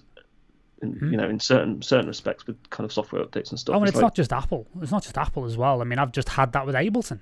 Yeah. Like, I've just gone back to Ableton 10. Yeah. Because Live 11 is unusable. Is it really? Like, for me, anyway. I know people haven't had any problems. Yeah. But I know a lot of people who have. Yeah. And for me, it's like, I open up Live 11, and I've got a 2017... the machine I'm talking to you on now is a 2017 27-inch iMac with 64 gig of RAM and a quad-core i7 that's turbo boosted up to like 4.8 gig. Not a slow machine by any stretch of the imagination. It's not a slouch. Most sessions don't get above, like, even if I'm doing like, mix down sessions with like heavy plug-in processing and live streaming at the same time, like Live 10 doesn't get above 35%. Wow. CPU, like, it just doesn't blink. And I bought that machine for a reason, because I didn't want it to blink, basically. Live 11 takes 5 minutes to open, beach balls for another 5 minutes while it decides what to do with the push. I hit play on a mixdown session, and I've got like 3,000% CPU. Just bottleneck. It just bottlenecked the whole thing. Probably because it's not using the cores intelligently enough. Yeah. And, it's just laughable. And, again, like, what I also love about Logic is also one of the things I've got a real problem with Ableton about, which is backwards compatibility. So theoretically, I could send you a Logic, like I'm on 10.6. I mean, I've got to admit, I do like Logic 10 for a number of reasons. I could send you a session I'm working on in 10.6. You'd be able to open that in 9. And it would be able to say, look, this has been made with a newer version, so there's likely going to be things that are going to be different. This works, this might not, but it's a tweak to get it to work type thing. Exactly. And then like it's the same with like, because I've increasingly started moving over to Cubase. Music to picture stuff, it's big in that scene, but I'm increasingly starting to appreciate Cubase, and Cubase 11 in particular is just seeing gorgeous. It here, there, and everywhere as well. I'm seeing it a little bit. Like I think I was watching a Junkie XL thing this morning. I was like, oh, okay, he uses Cubase, or is the thing that's kind of showcasing. Well, he was a Logic guy. He was a Logic guy. I worked with Junkie back in like 2013. Oh, really? Mate, what a guy. Yeah. What a guy in the it feels like one of those kind of like, oh, he's an actual genius. No, he's forgotten more than I know. Wow. Seriously, that's where the name Junkie XL comes from, because he's an XL size studio junkie. Okay. he's oh my god, ridiculous. Like, I mean, I was shocked actually. I'm trying to get him on the podcast, to be honest. Oh, that'd be great. That'd be good. Yeah, because as I said, we worked together in 2013, and I've been like, if you watch the earlier seasons of Studio Time, like that insane room that he had with like the walls of modular. Yeah. Like I've been in that room. Oh wow. I've been in that room, and it wasn't a studio. No, it wasn't. No, it wasn't a studio. It was a synth museum. Yeah. It was insane, and he literally, up until, I don't know whether you heard about this, but in the last few months he sold all his gear. Oh, really? He sold almost everything and downsized, because he said actually in one of the videos, like, it's becoming intense. Like, I've got too much choice. I'm kind of like paralyzed by how much stuff that I've got, so I need to really thin it down. Wow. Which is interesting. Was he still in the same spot, or was he just literally No, I think he's in the same spot. He's just downsized into like a smaller room. But it's really interesting because like him doing that has coincided with him being on this massive hot streak at the moment, because he did the Snyder cut, and he's just done King Kong versus Godzilla. Yeah. He's smashing it, and it's on a much more sort of refined setup, which is like clinical sort of. That's great. Yeah, but it's similar to what we were talking about before in terms of like learn all the rules and break all the rules sort of thing. It's like just go as far as you can and then just pull it all the way back again. Yeah, it's just like the kind of subtraction sort of method almost. Yeah, totally. And he told me, like, because when I worked with him, he was a bit miffed because I was using Logic at the time. Yeah. And he was like, "Dude, you've got to get on Cubase. Like, you just have to, because like I don't want to hear these things now. Now I'm going to start. Well, I mean, the way that he looks at it is amazing, because like you've probably seen like his template. Yeah. It's nonsense, mate. It's like 1,700 tracks. Yeah.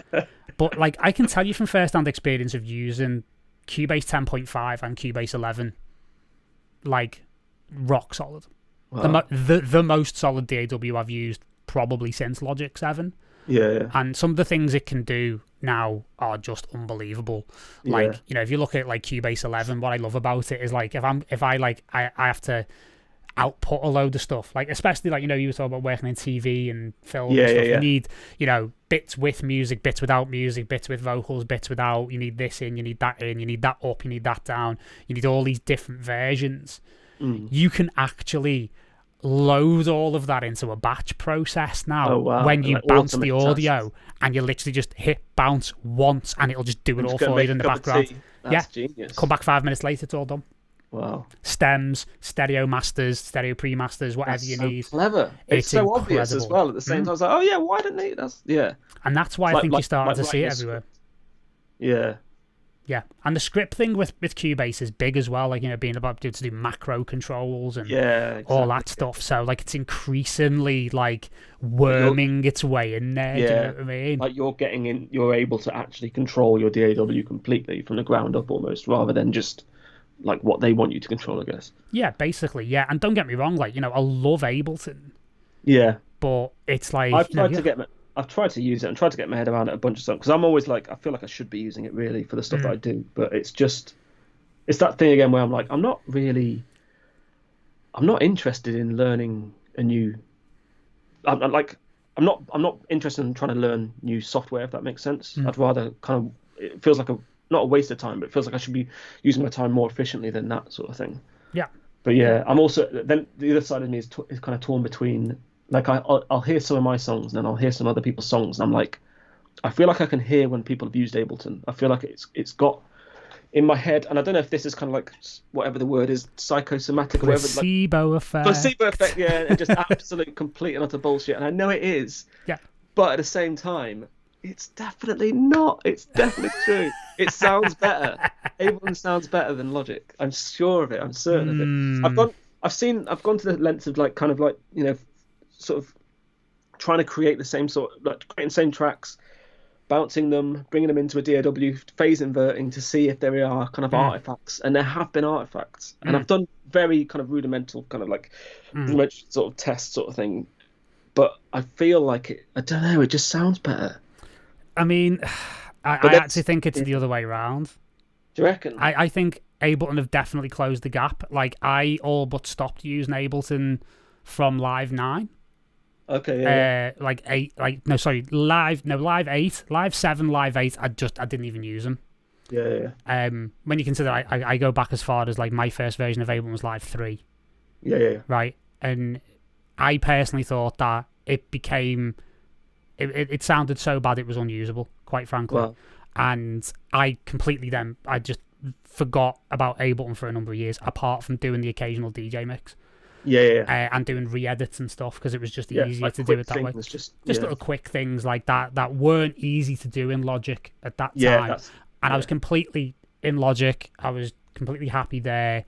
And then, 9 was an improvement. 10, I absolutely adored. And 11, I'm very frustrated with at the moment. But, for me, I always render stems when I'm doing... If I make a track, if I write a track in Ableton, for example, I render the stems, I'll mix it in Logic.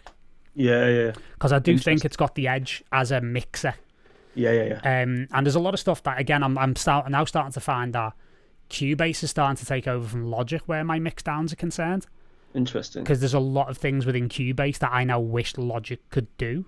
I guess that's the good thing about having these options as well. You can using them for different tasks. Because I think the thought of switching to a different DAW to create is a thing that probably terrifies the hell out of me.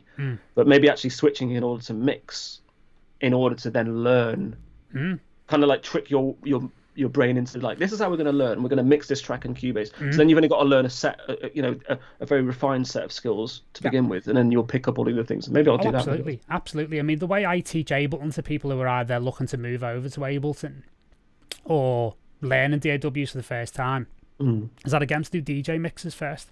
Yeah. And then once they drop stuff in, and then once they get that, it's like, okay, well, you've just designed your own DJ mixer in like, however many channels in Ableton. Right, well, let's break this out into more production, right? Like, that's kind of how it works. And it's the same in the other way. Like, again, like you were saying, start by mixing a track down in Logic or Cubase. I did exactly the same thing with Bitwig. I mean, I've learned that's Bitwig. another one that I keep seeing as well. And I'm like, that just looks, again, it just looks weird. But the sound engine, it's actually a load of ex-Ableton engineers. Is it? Okay, that kind of explains things. What they've kind of done is tried to take, in my opinion at least, it's a lot further forward than what it is now, when I first sort of started using it, but they've tried to take the best bits of Ableton and Logic and put them together. Okay. Which is interesting. It's an interesting concept. Like, by far and away the biggest artist that I know of that uses it is Camel Fat. Oh, really? Yeah, Mick the Scala's all Bitwig. Loves it. This is absolutely the thing as well. Like, I remember, like, I always talk about like when I was a kid sort of thing, but like back in the day, it always used to be a thing where it's like, if you weren't using a proper DAW, it was almost like frowned upon sort of thing. Whereas now it feels like that doesn't exist anymore. I don't know if that's true, but it feels like no one gives a shit anymore, which is great because it's like anyone can use whatever they want sort of thing. But I remember like it used to be, if you were using Fruity Loops or Reason, it was like, oh well, you're not a proper producer sort of thing. Yeah. Whereas now it's great. I love it because no one gives a shit. It's just like There's so many different options now. There's so many. FL Studio is like the biggest growing DAW. Well, that's it, because it's just because trap, just like the entire like market of just like hip hop producers that are just like, well, yeah, you have to use this to make this because it's the best. It is the best program to make this sort of stuff. Well, Something come. No, I was gonna say like 20 years ago, it was just like it was like the laughing stock of DAWs, I guess. Oh, totally. It was deemed like a toy Yeah, almost. It was like it was on par. It was ever so slightly above Music 2000 on the PlayStation. I was or about whatever to that say thing the was exact called. same thing. Yeah, Like it was, that was always the kind of yeah, yeah. yeah, funny. And again, like you're right. I mean, I think that's been on the change for a long time because I'm also like the world's greatest, biggest living Trent Moller fan, Yeah. and he started out on Sony Acid. Oh wow, Like yeah. a lot of those big records, like Racketed, and those big sort of early bangers that he made, Yeah. they were all done on Sony Acid Wow. with like Vengeance Minimal House. Yeah, just Pack. like one sample pack. Yeah. Away you go. Sort And of you thing. just pick it apart and just make absolute barnstormers with it. And Yeah. there was obviously a lot more to it than that, but that was like almost like an early forerunner to Ableton, so it just Yeah. shows you, like, I mean, the way I look at it, and I kind of look at it a similar way to, do you remember Andy Page? No, I remember the name. Yeah, I recognise the name. He was very much, that sort of 2000, 2001, that explosion of like Australian progressive breakbeat that Okay, happened. yeah. Like- And like infected, not infected. Is it infected mushroom? Were they from Yeah, there? the kind no, of who the am I early thinking days that Infusion. Infusion. That's it. Yeah. That's- Jamie Stevens and all that crew. Yeah. Yeah. So, and Jamie now releases on All Day I Dream and stuff like that, which Okay, is yeah. cool. But Andy was a massive part of that. He's now like Hans Zimmer's like main sound designer. Wow. Yeah, No way. yeah. And there's a really cool video of. Is he the guy? I think I've seen a couple of Hans Zimmer videos where he's got his. Is he the guy using Zebra? UHE Zebra. Well, if you've seen that from the Blade Runner stuff, that's the co-composer on that, Benjamin Valfish.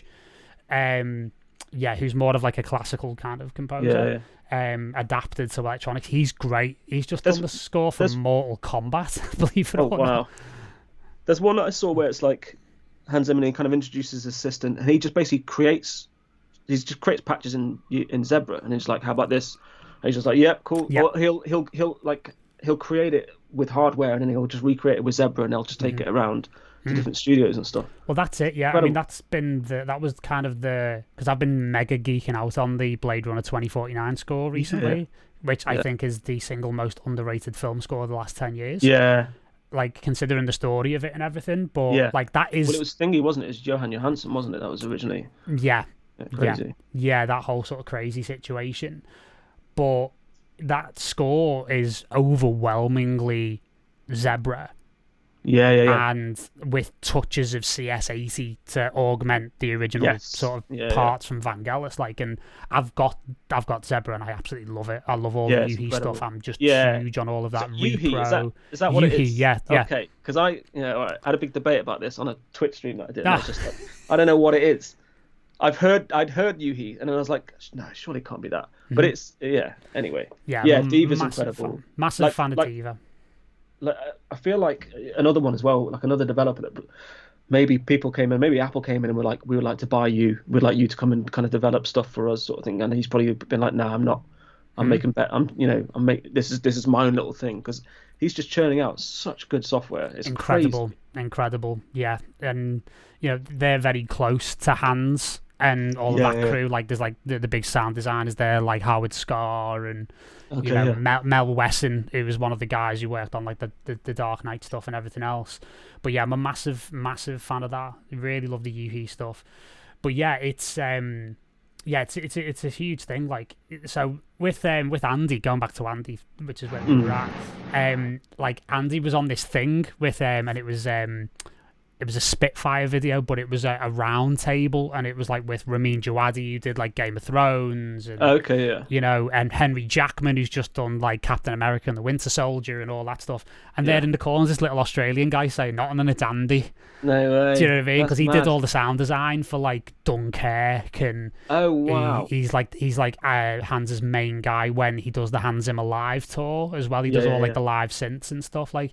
But that's where I got that kind of agnostic kind of DAW approach from, because like he said like a long time ago, Andy, he's like, I use the best tool for the job. Like, exactly, different tools for different things. He doesn't look at it like this kind of like, and don't get me wrong, there's different ways of looking at it. Like, a different way of looking at it is like, as you were saying, like I know Logic 9 so well, and that's my thing, and that's cool, that's brilliant, that's absolutely fantastic, that's your Swiss Army knife.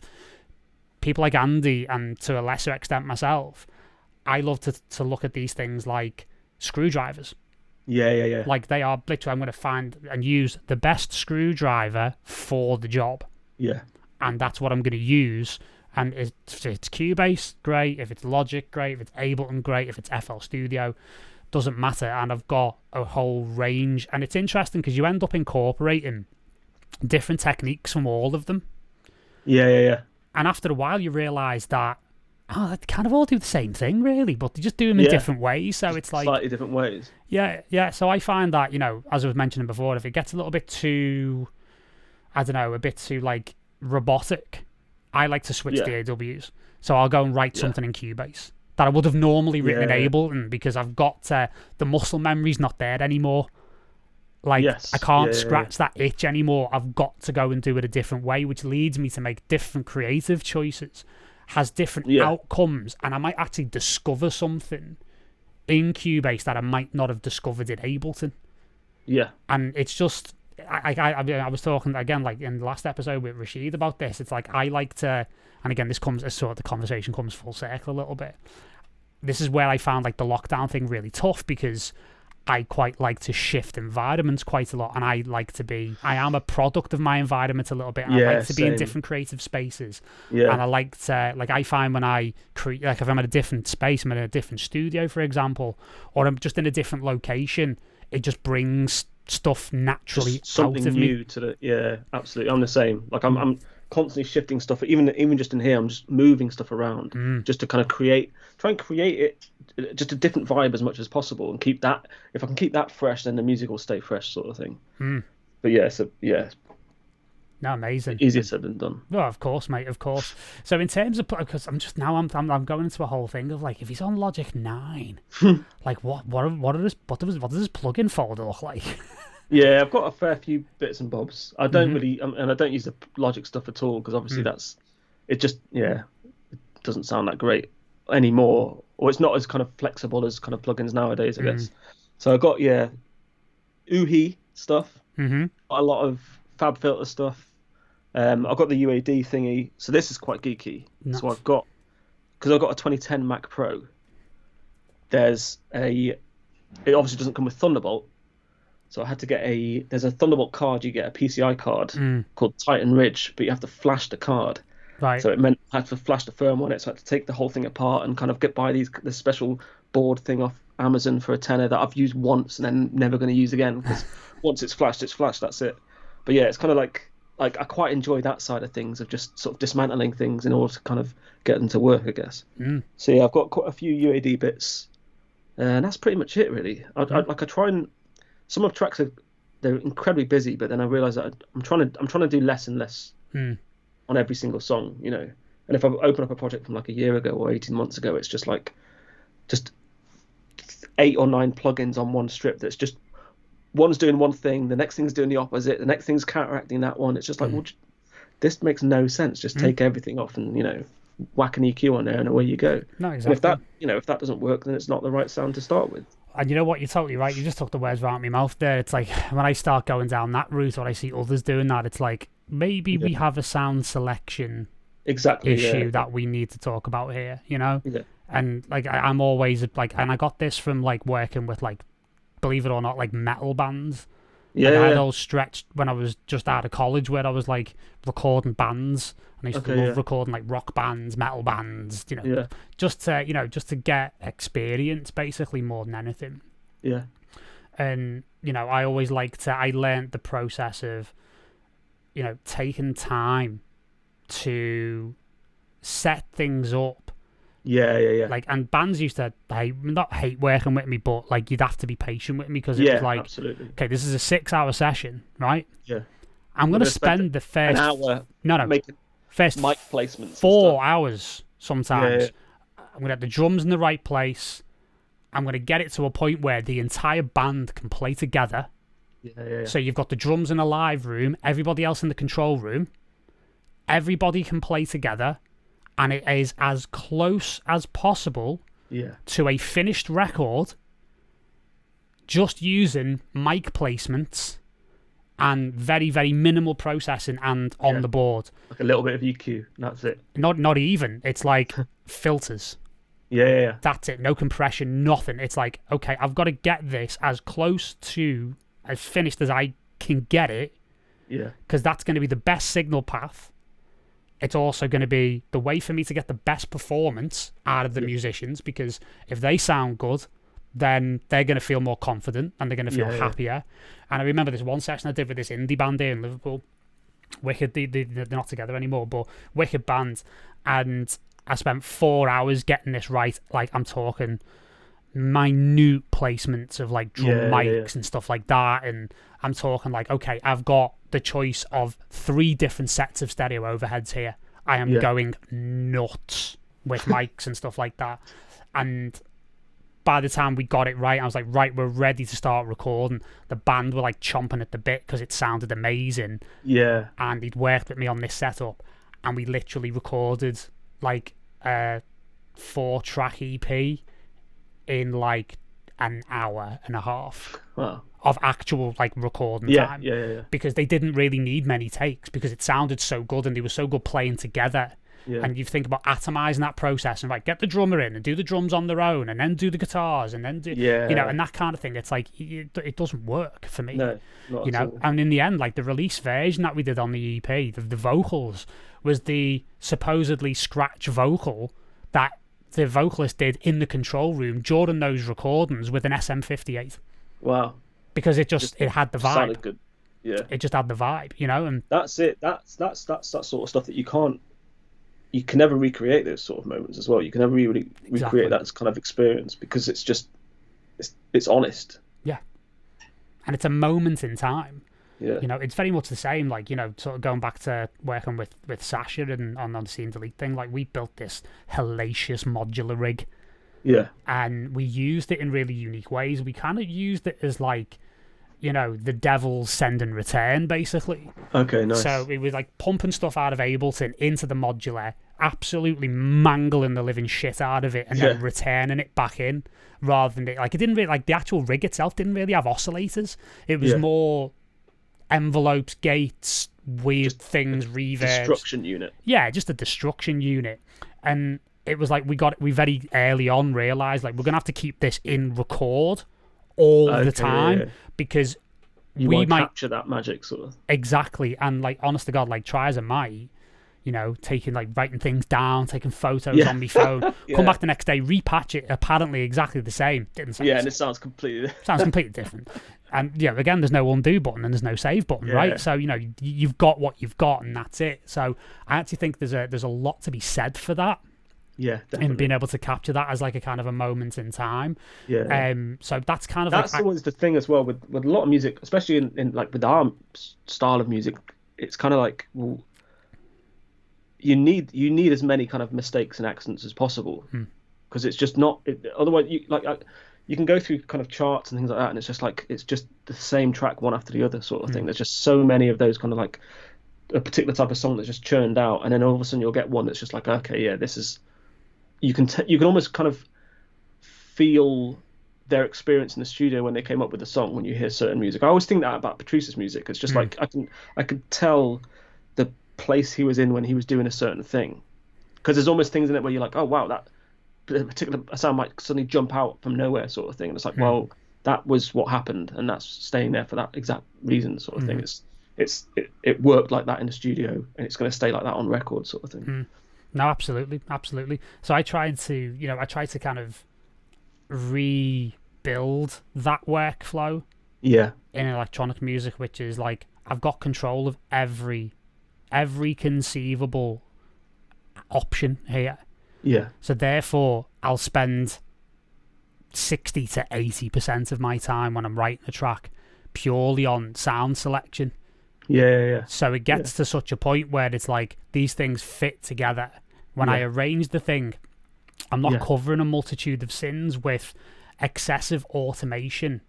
Yeah. Actually, the dynamic of the record comes from purely the interaction of the parts coming in and leaving and combining themselves in different orders. And then the automation comes to enhance what is already structurally sound about the record. Yeah. And I think It's the best way to learn how to mix as well. Like I always see people just talking about, like they'll ask me questions about mixing and stuff like that, and it's kind of like, well, all mixing is sound selection. Really, that's all it is. Because you can only really learn to do it if you use the right sounds in the first place. If you're struggling with a mix, it's 99% of the time it's because it's the wrong sound, and that's it's as simple as that. As soon as you go and find the right sound, it's suddenly mixing becomes natural and comes naturally to you, because it's just like, okay, maybe just a tiny little tweak here, and then that's it. Then that's all you need to do. Then it's away you go, sort of thing. No, absolutely, yeah, it's totally true. And my sort of background with mixing is very sort of different to other people, because I was taught in a very sort of traditionalist kind of way. Yeah. Where I was taught to mix entirely on hardware. Okay. Yeah. So I had absolutely no visual stimulus at all. So I was very heavily taught how to train they call it ear training, they should really call it brain training. Yeah. Because you sort of get taught to be, like, again, like my teachers on this were amazing, because it was almost like, thinking about it, it was almost like a kind of a meditation. Yeah. In a way, it's like you get taught to like kind of sit there and train your brain to shut the fuck up for long enough so you can actually notice what's going on. Yeah. So it's that kind of thing. So, and all I had to go on was some flashing green light on a meter bridge and then a little red LED that said, right, that's too loud. That's too far. Yeah, and that's it, And like how I was taught to mix was in 2 stages. I was taught what was called dry mixing, which is literally just level, EQ, and panning only. Yeah. And only after you passed that assignment, were you then allowed to go back to use the tools and do the wet mix, which was you can add the compression, you can add the reverb, you can add this, that, and the other. And that's great. That's perfect. Yeah, it's amazing how far you can get with just EQ, and not even EQ. Like like I mentioned before, filters. Yeah. Like you can solve 99% of mix problems by using a filter or turning the volume down. Yeah. And I always remember reading those stories in like Sound on Sound where they talk about like Fix My Mix kind of articles and stuff. And I remember there was one where a guy had written in and he'd spoken about how his mate, who was like a well-established kind of mix engineer, and the first thing he did was just go in and just bypass all of the plugins, and then start from scratch, bypass all the plugins and listen to it. And then the guy who'd written the track was in the other room, was just like, oh, that sounds well better already. What have you done? And it's like, I've just taken off all of the stuff you had on. That's all I've done. I've done that as well. Else. Yeah. It's like, I read that. I was like, okay, I'll try that on a couple of things. It's so true. It's just like, start from scratch. Absolutely start from scratch with that sort of stuff. Absolutely. And, learn to trust your ears, not your eyes. Yeah, absolutely. That's true. Because there is a phenomenon called the McGurk effect.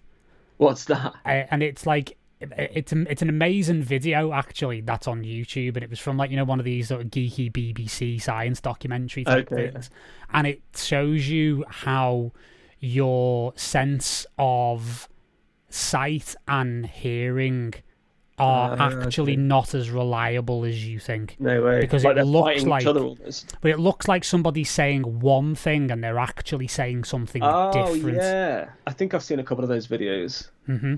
It's like, they've got like something written down and they'll say the thing and it's like it's completely different to. Yeah, totally. So it teaches you to, like, because I went through a process, like, actually earlier on in my career where I basically lost me shit for a bit, because unless it looked right, I didn't know it sounded right. Yeah. And I kind of like lost the ability to trust my own ears. Yes. Which is always when you're in deep shit, Yeah. So it took me a while to kind of like wean myself off like the spectrum analyzers and stuff. Yeah.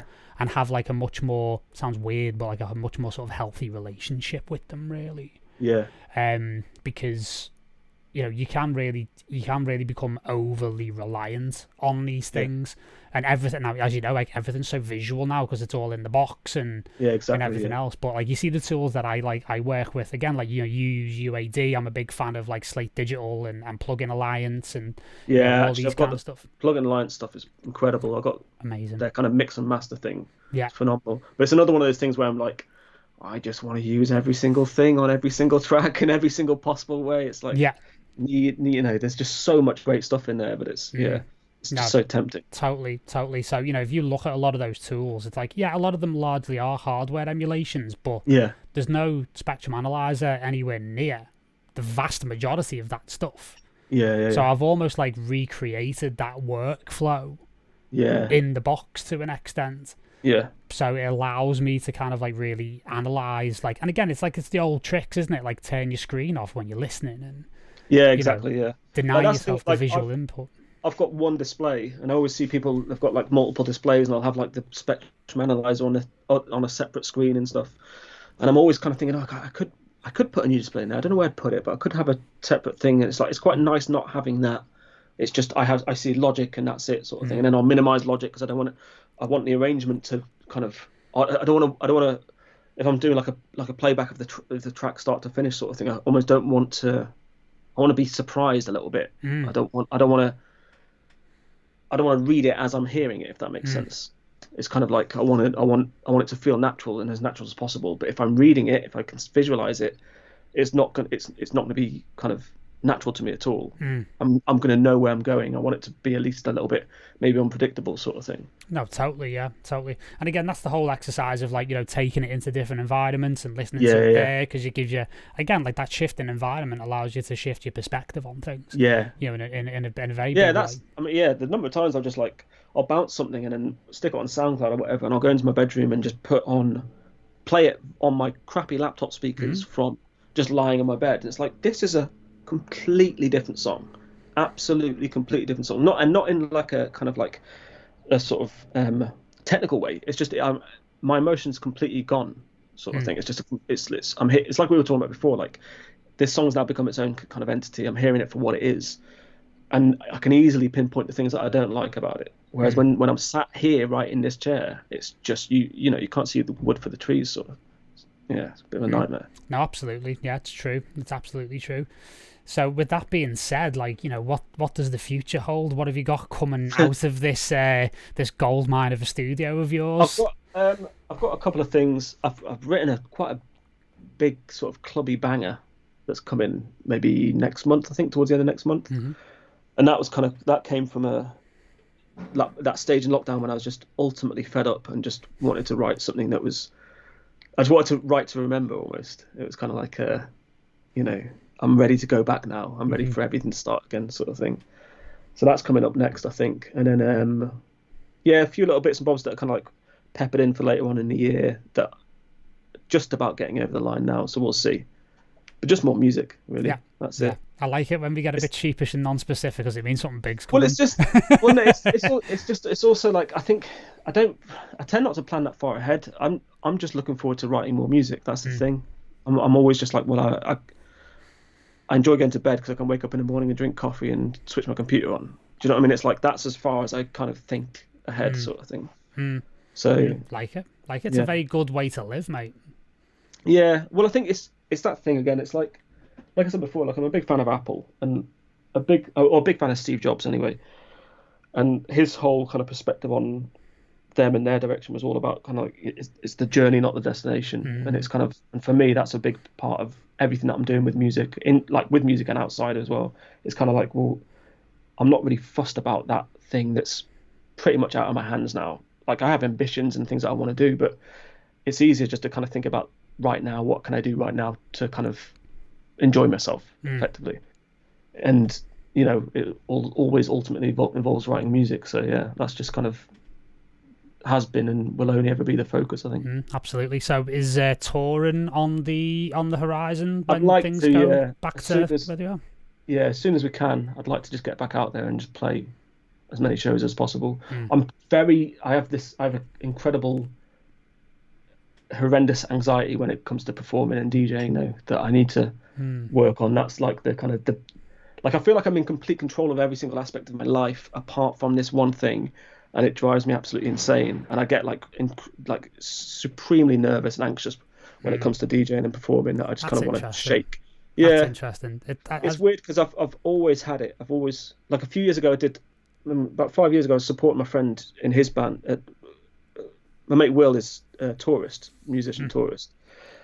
He kind of wanted to have a more of a live show for his kind of like more of a kind of band like live show sort of thing. So I was like, yeah, I'll come and tour with you and do some bits and bobs with you and that sort of thing.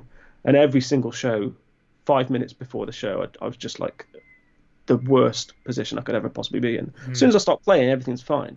But it's just like the days and hours and minutes leading up to a show was just I couldn't communicate. I'd have to just go in a room on my own and just go, and he'd just be like, why are you so weird? Just stop being weird. Like you've just gone weird again, sort of thing.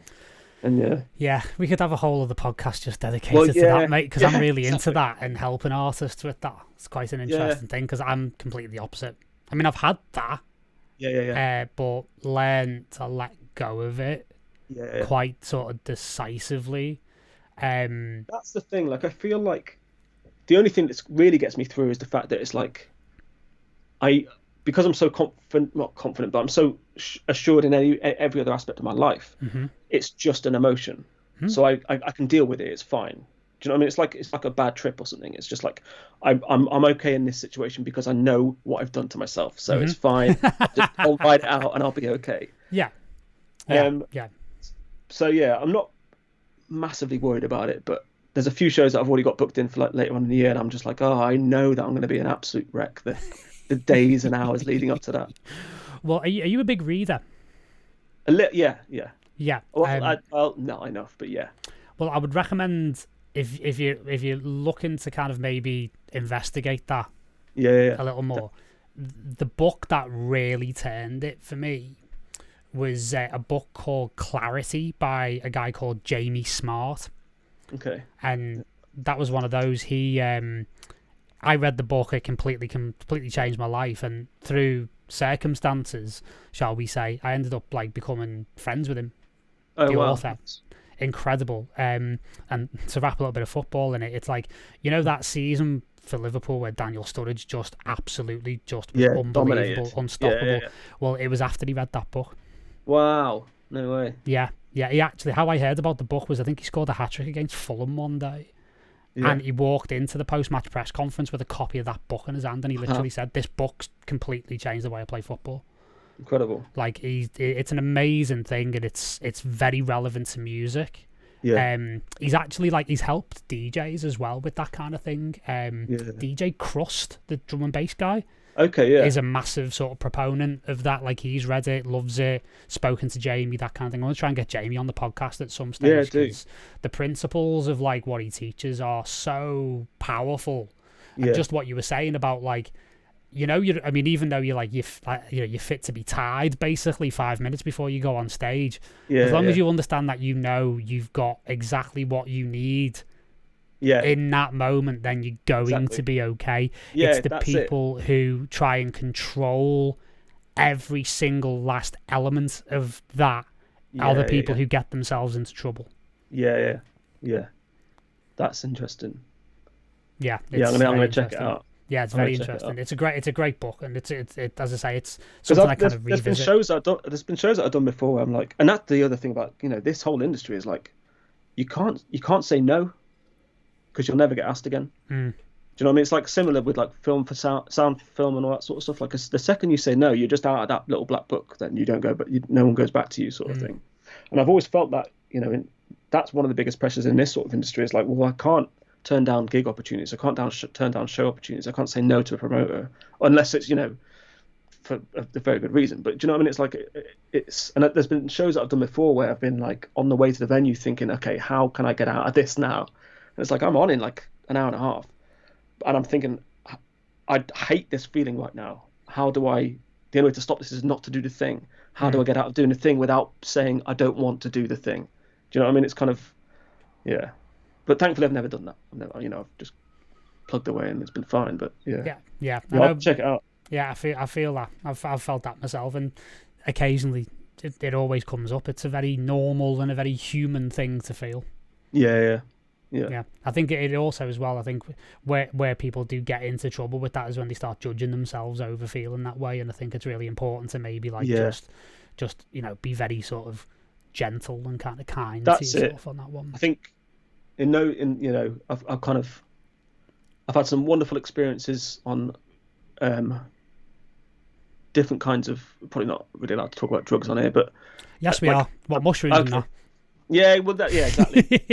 But it just like the sort of things that kind of shift your perspective into realizing, like I'm kind of a man of science. I know exactly what's going on, and I know exactly in those scenarios that it's just a chemical pumping around my system that's making me feel that way almost. Is it? Is it? Well, is it, mate? I've had enough ayahuasca ceremonies to let you know that might be the case and then some. So don't worry about that. Don't worry about that, mate. I'm way down the hole on that one, so don't worry. Nice. But do you know what I mean? It's like that's how I can deal with those sort of scenarios. That's how I can deal with, it's just a feeling. Yeah.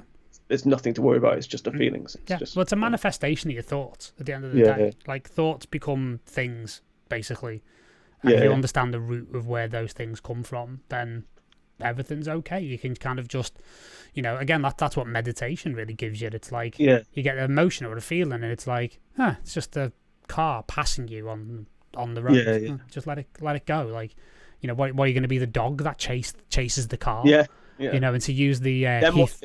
Yeah, exactly. It's the Heath Ledger thing. It's like, I'm like a dog chasing the car. I don't even know what I'd do if I caught one. Yeah. It's so true. Like, so yeah, you've got to be careful, because otherwise you can get really wrapped up in those types of things. In a number of different ways. So yeah, dude, this has been an absolute pleasure. Yeah, mate. Honestly, this has been great. Yeah, really appreciate you coming on, mate. Keep going for hours. Oh, mate, absolutely. This is just the intro for the football chat, right? Yeah, exactly, mate. Now we do 2 hours of football. Yeah, exactly. We do 2 hours of like how awful the Super League is and how miserable this season's been for Arsenal and Liverpool. Yeah. There you go. No, mate, we'll have to do this in person. Yeah, 100%. This was amazing, and hopefully the next time I'm down your neck of the woods, mate, I'll give you a shout. Yeah, absolutely, definitely. Awesome. Thanks for your time, mate. Thank you, mate. Thank you. Catch new episodes of Beyond the Studio every single week on YouTube, Apple Podcasts, Spotify, or wherever you enjoy your podcasts.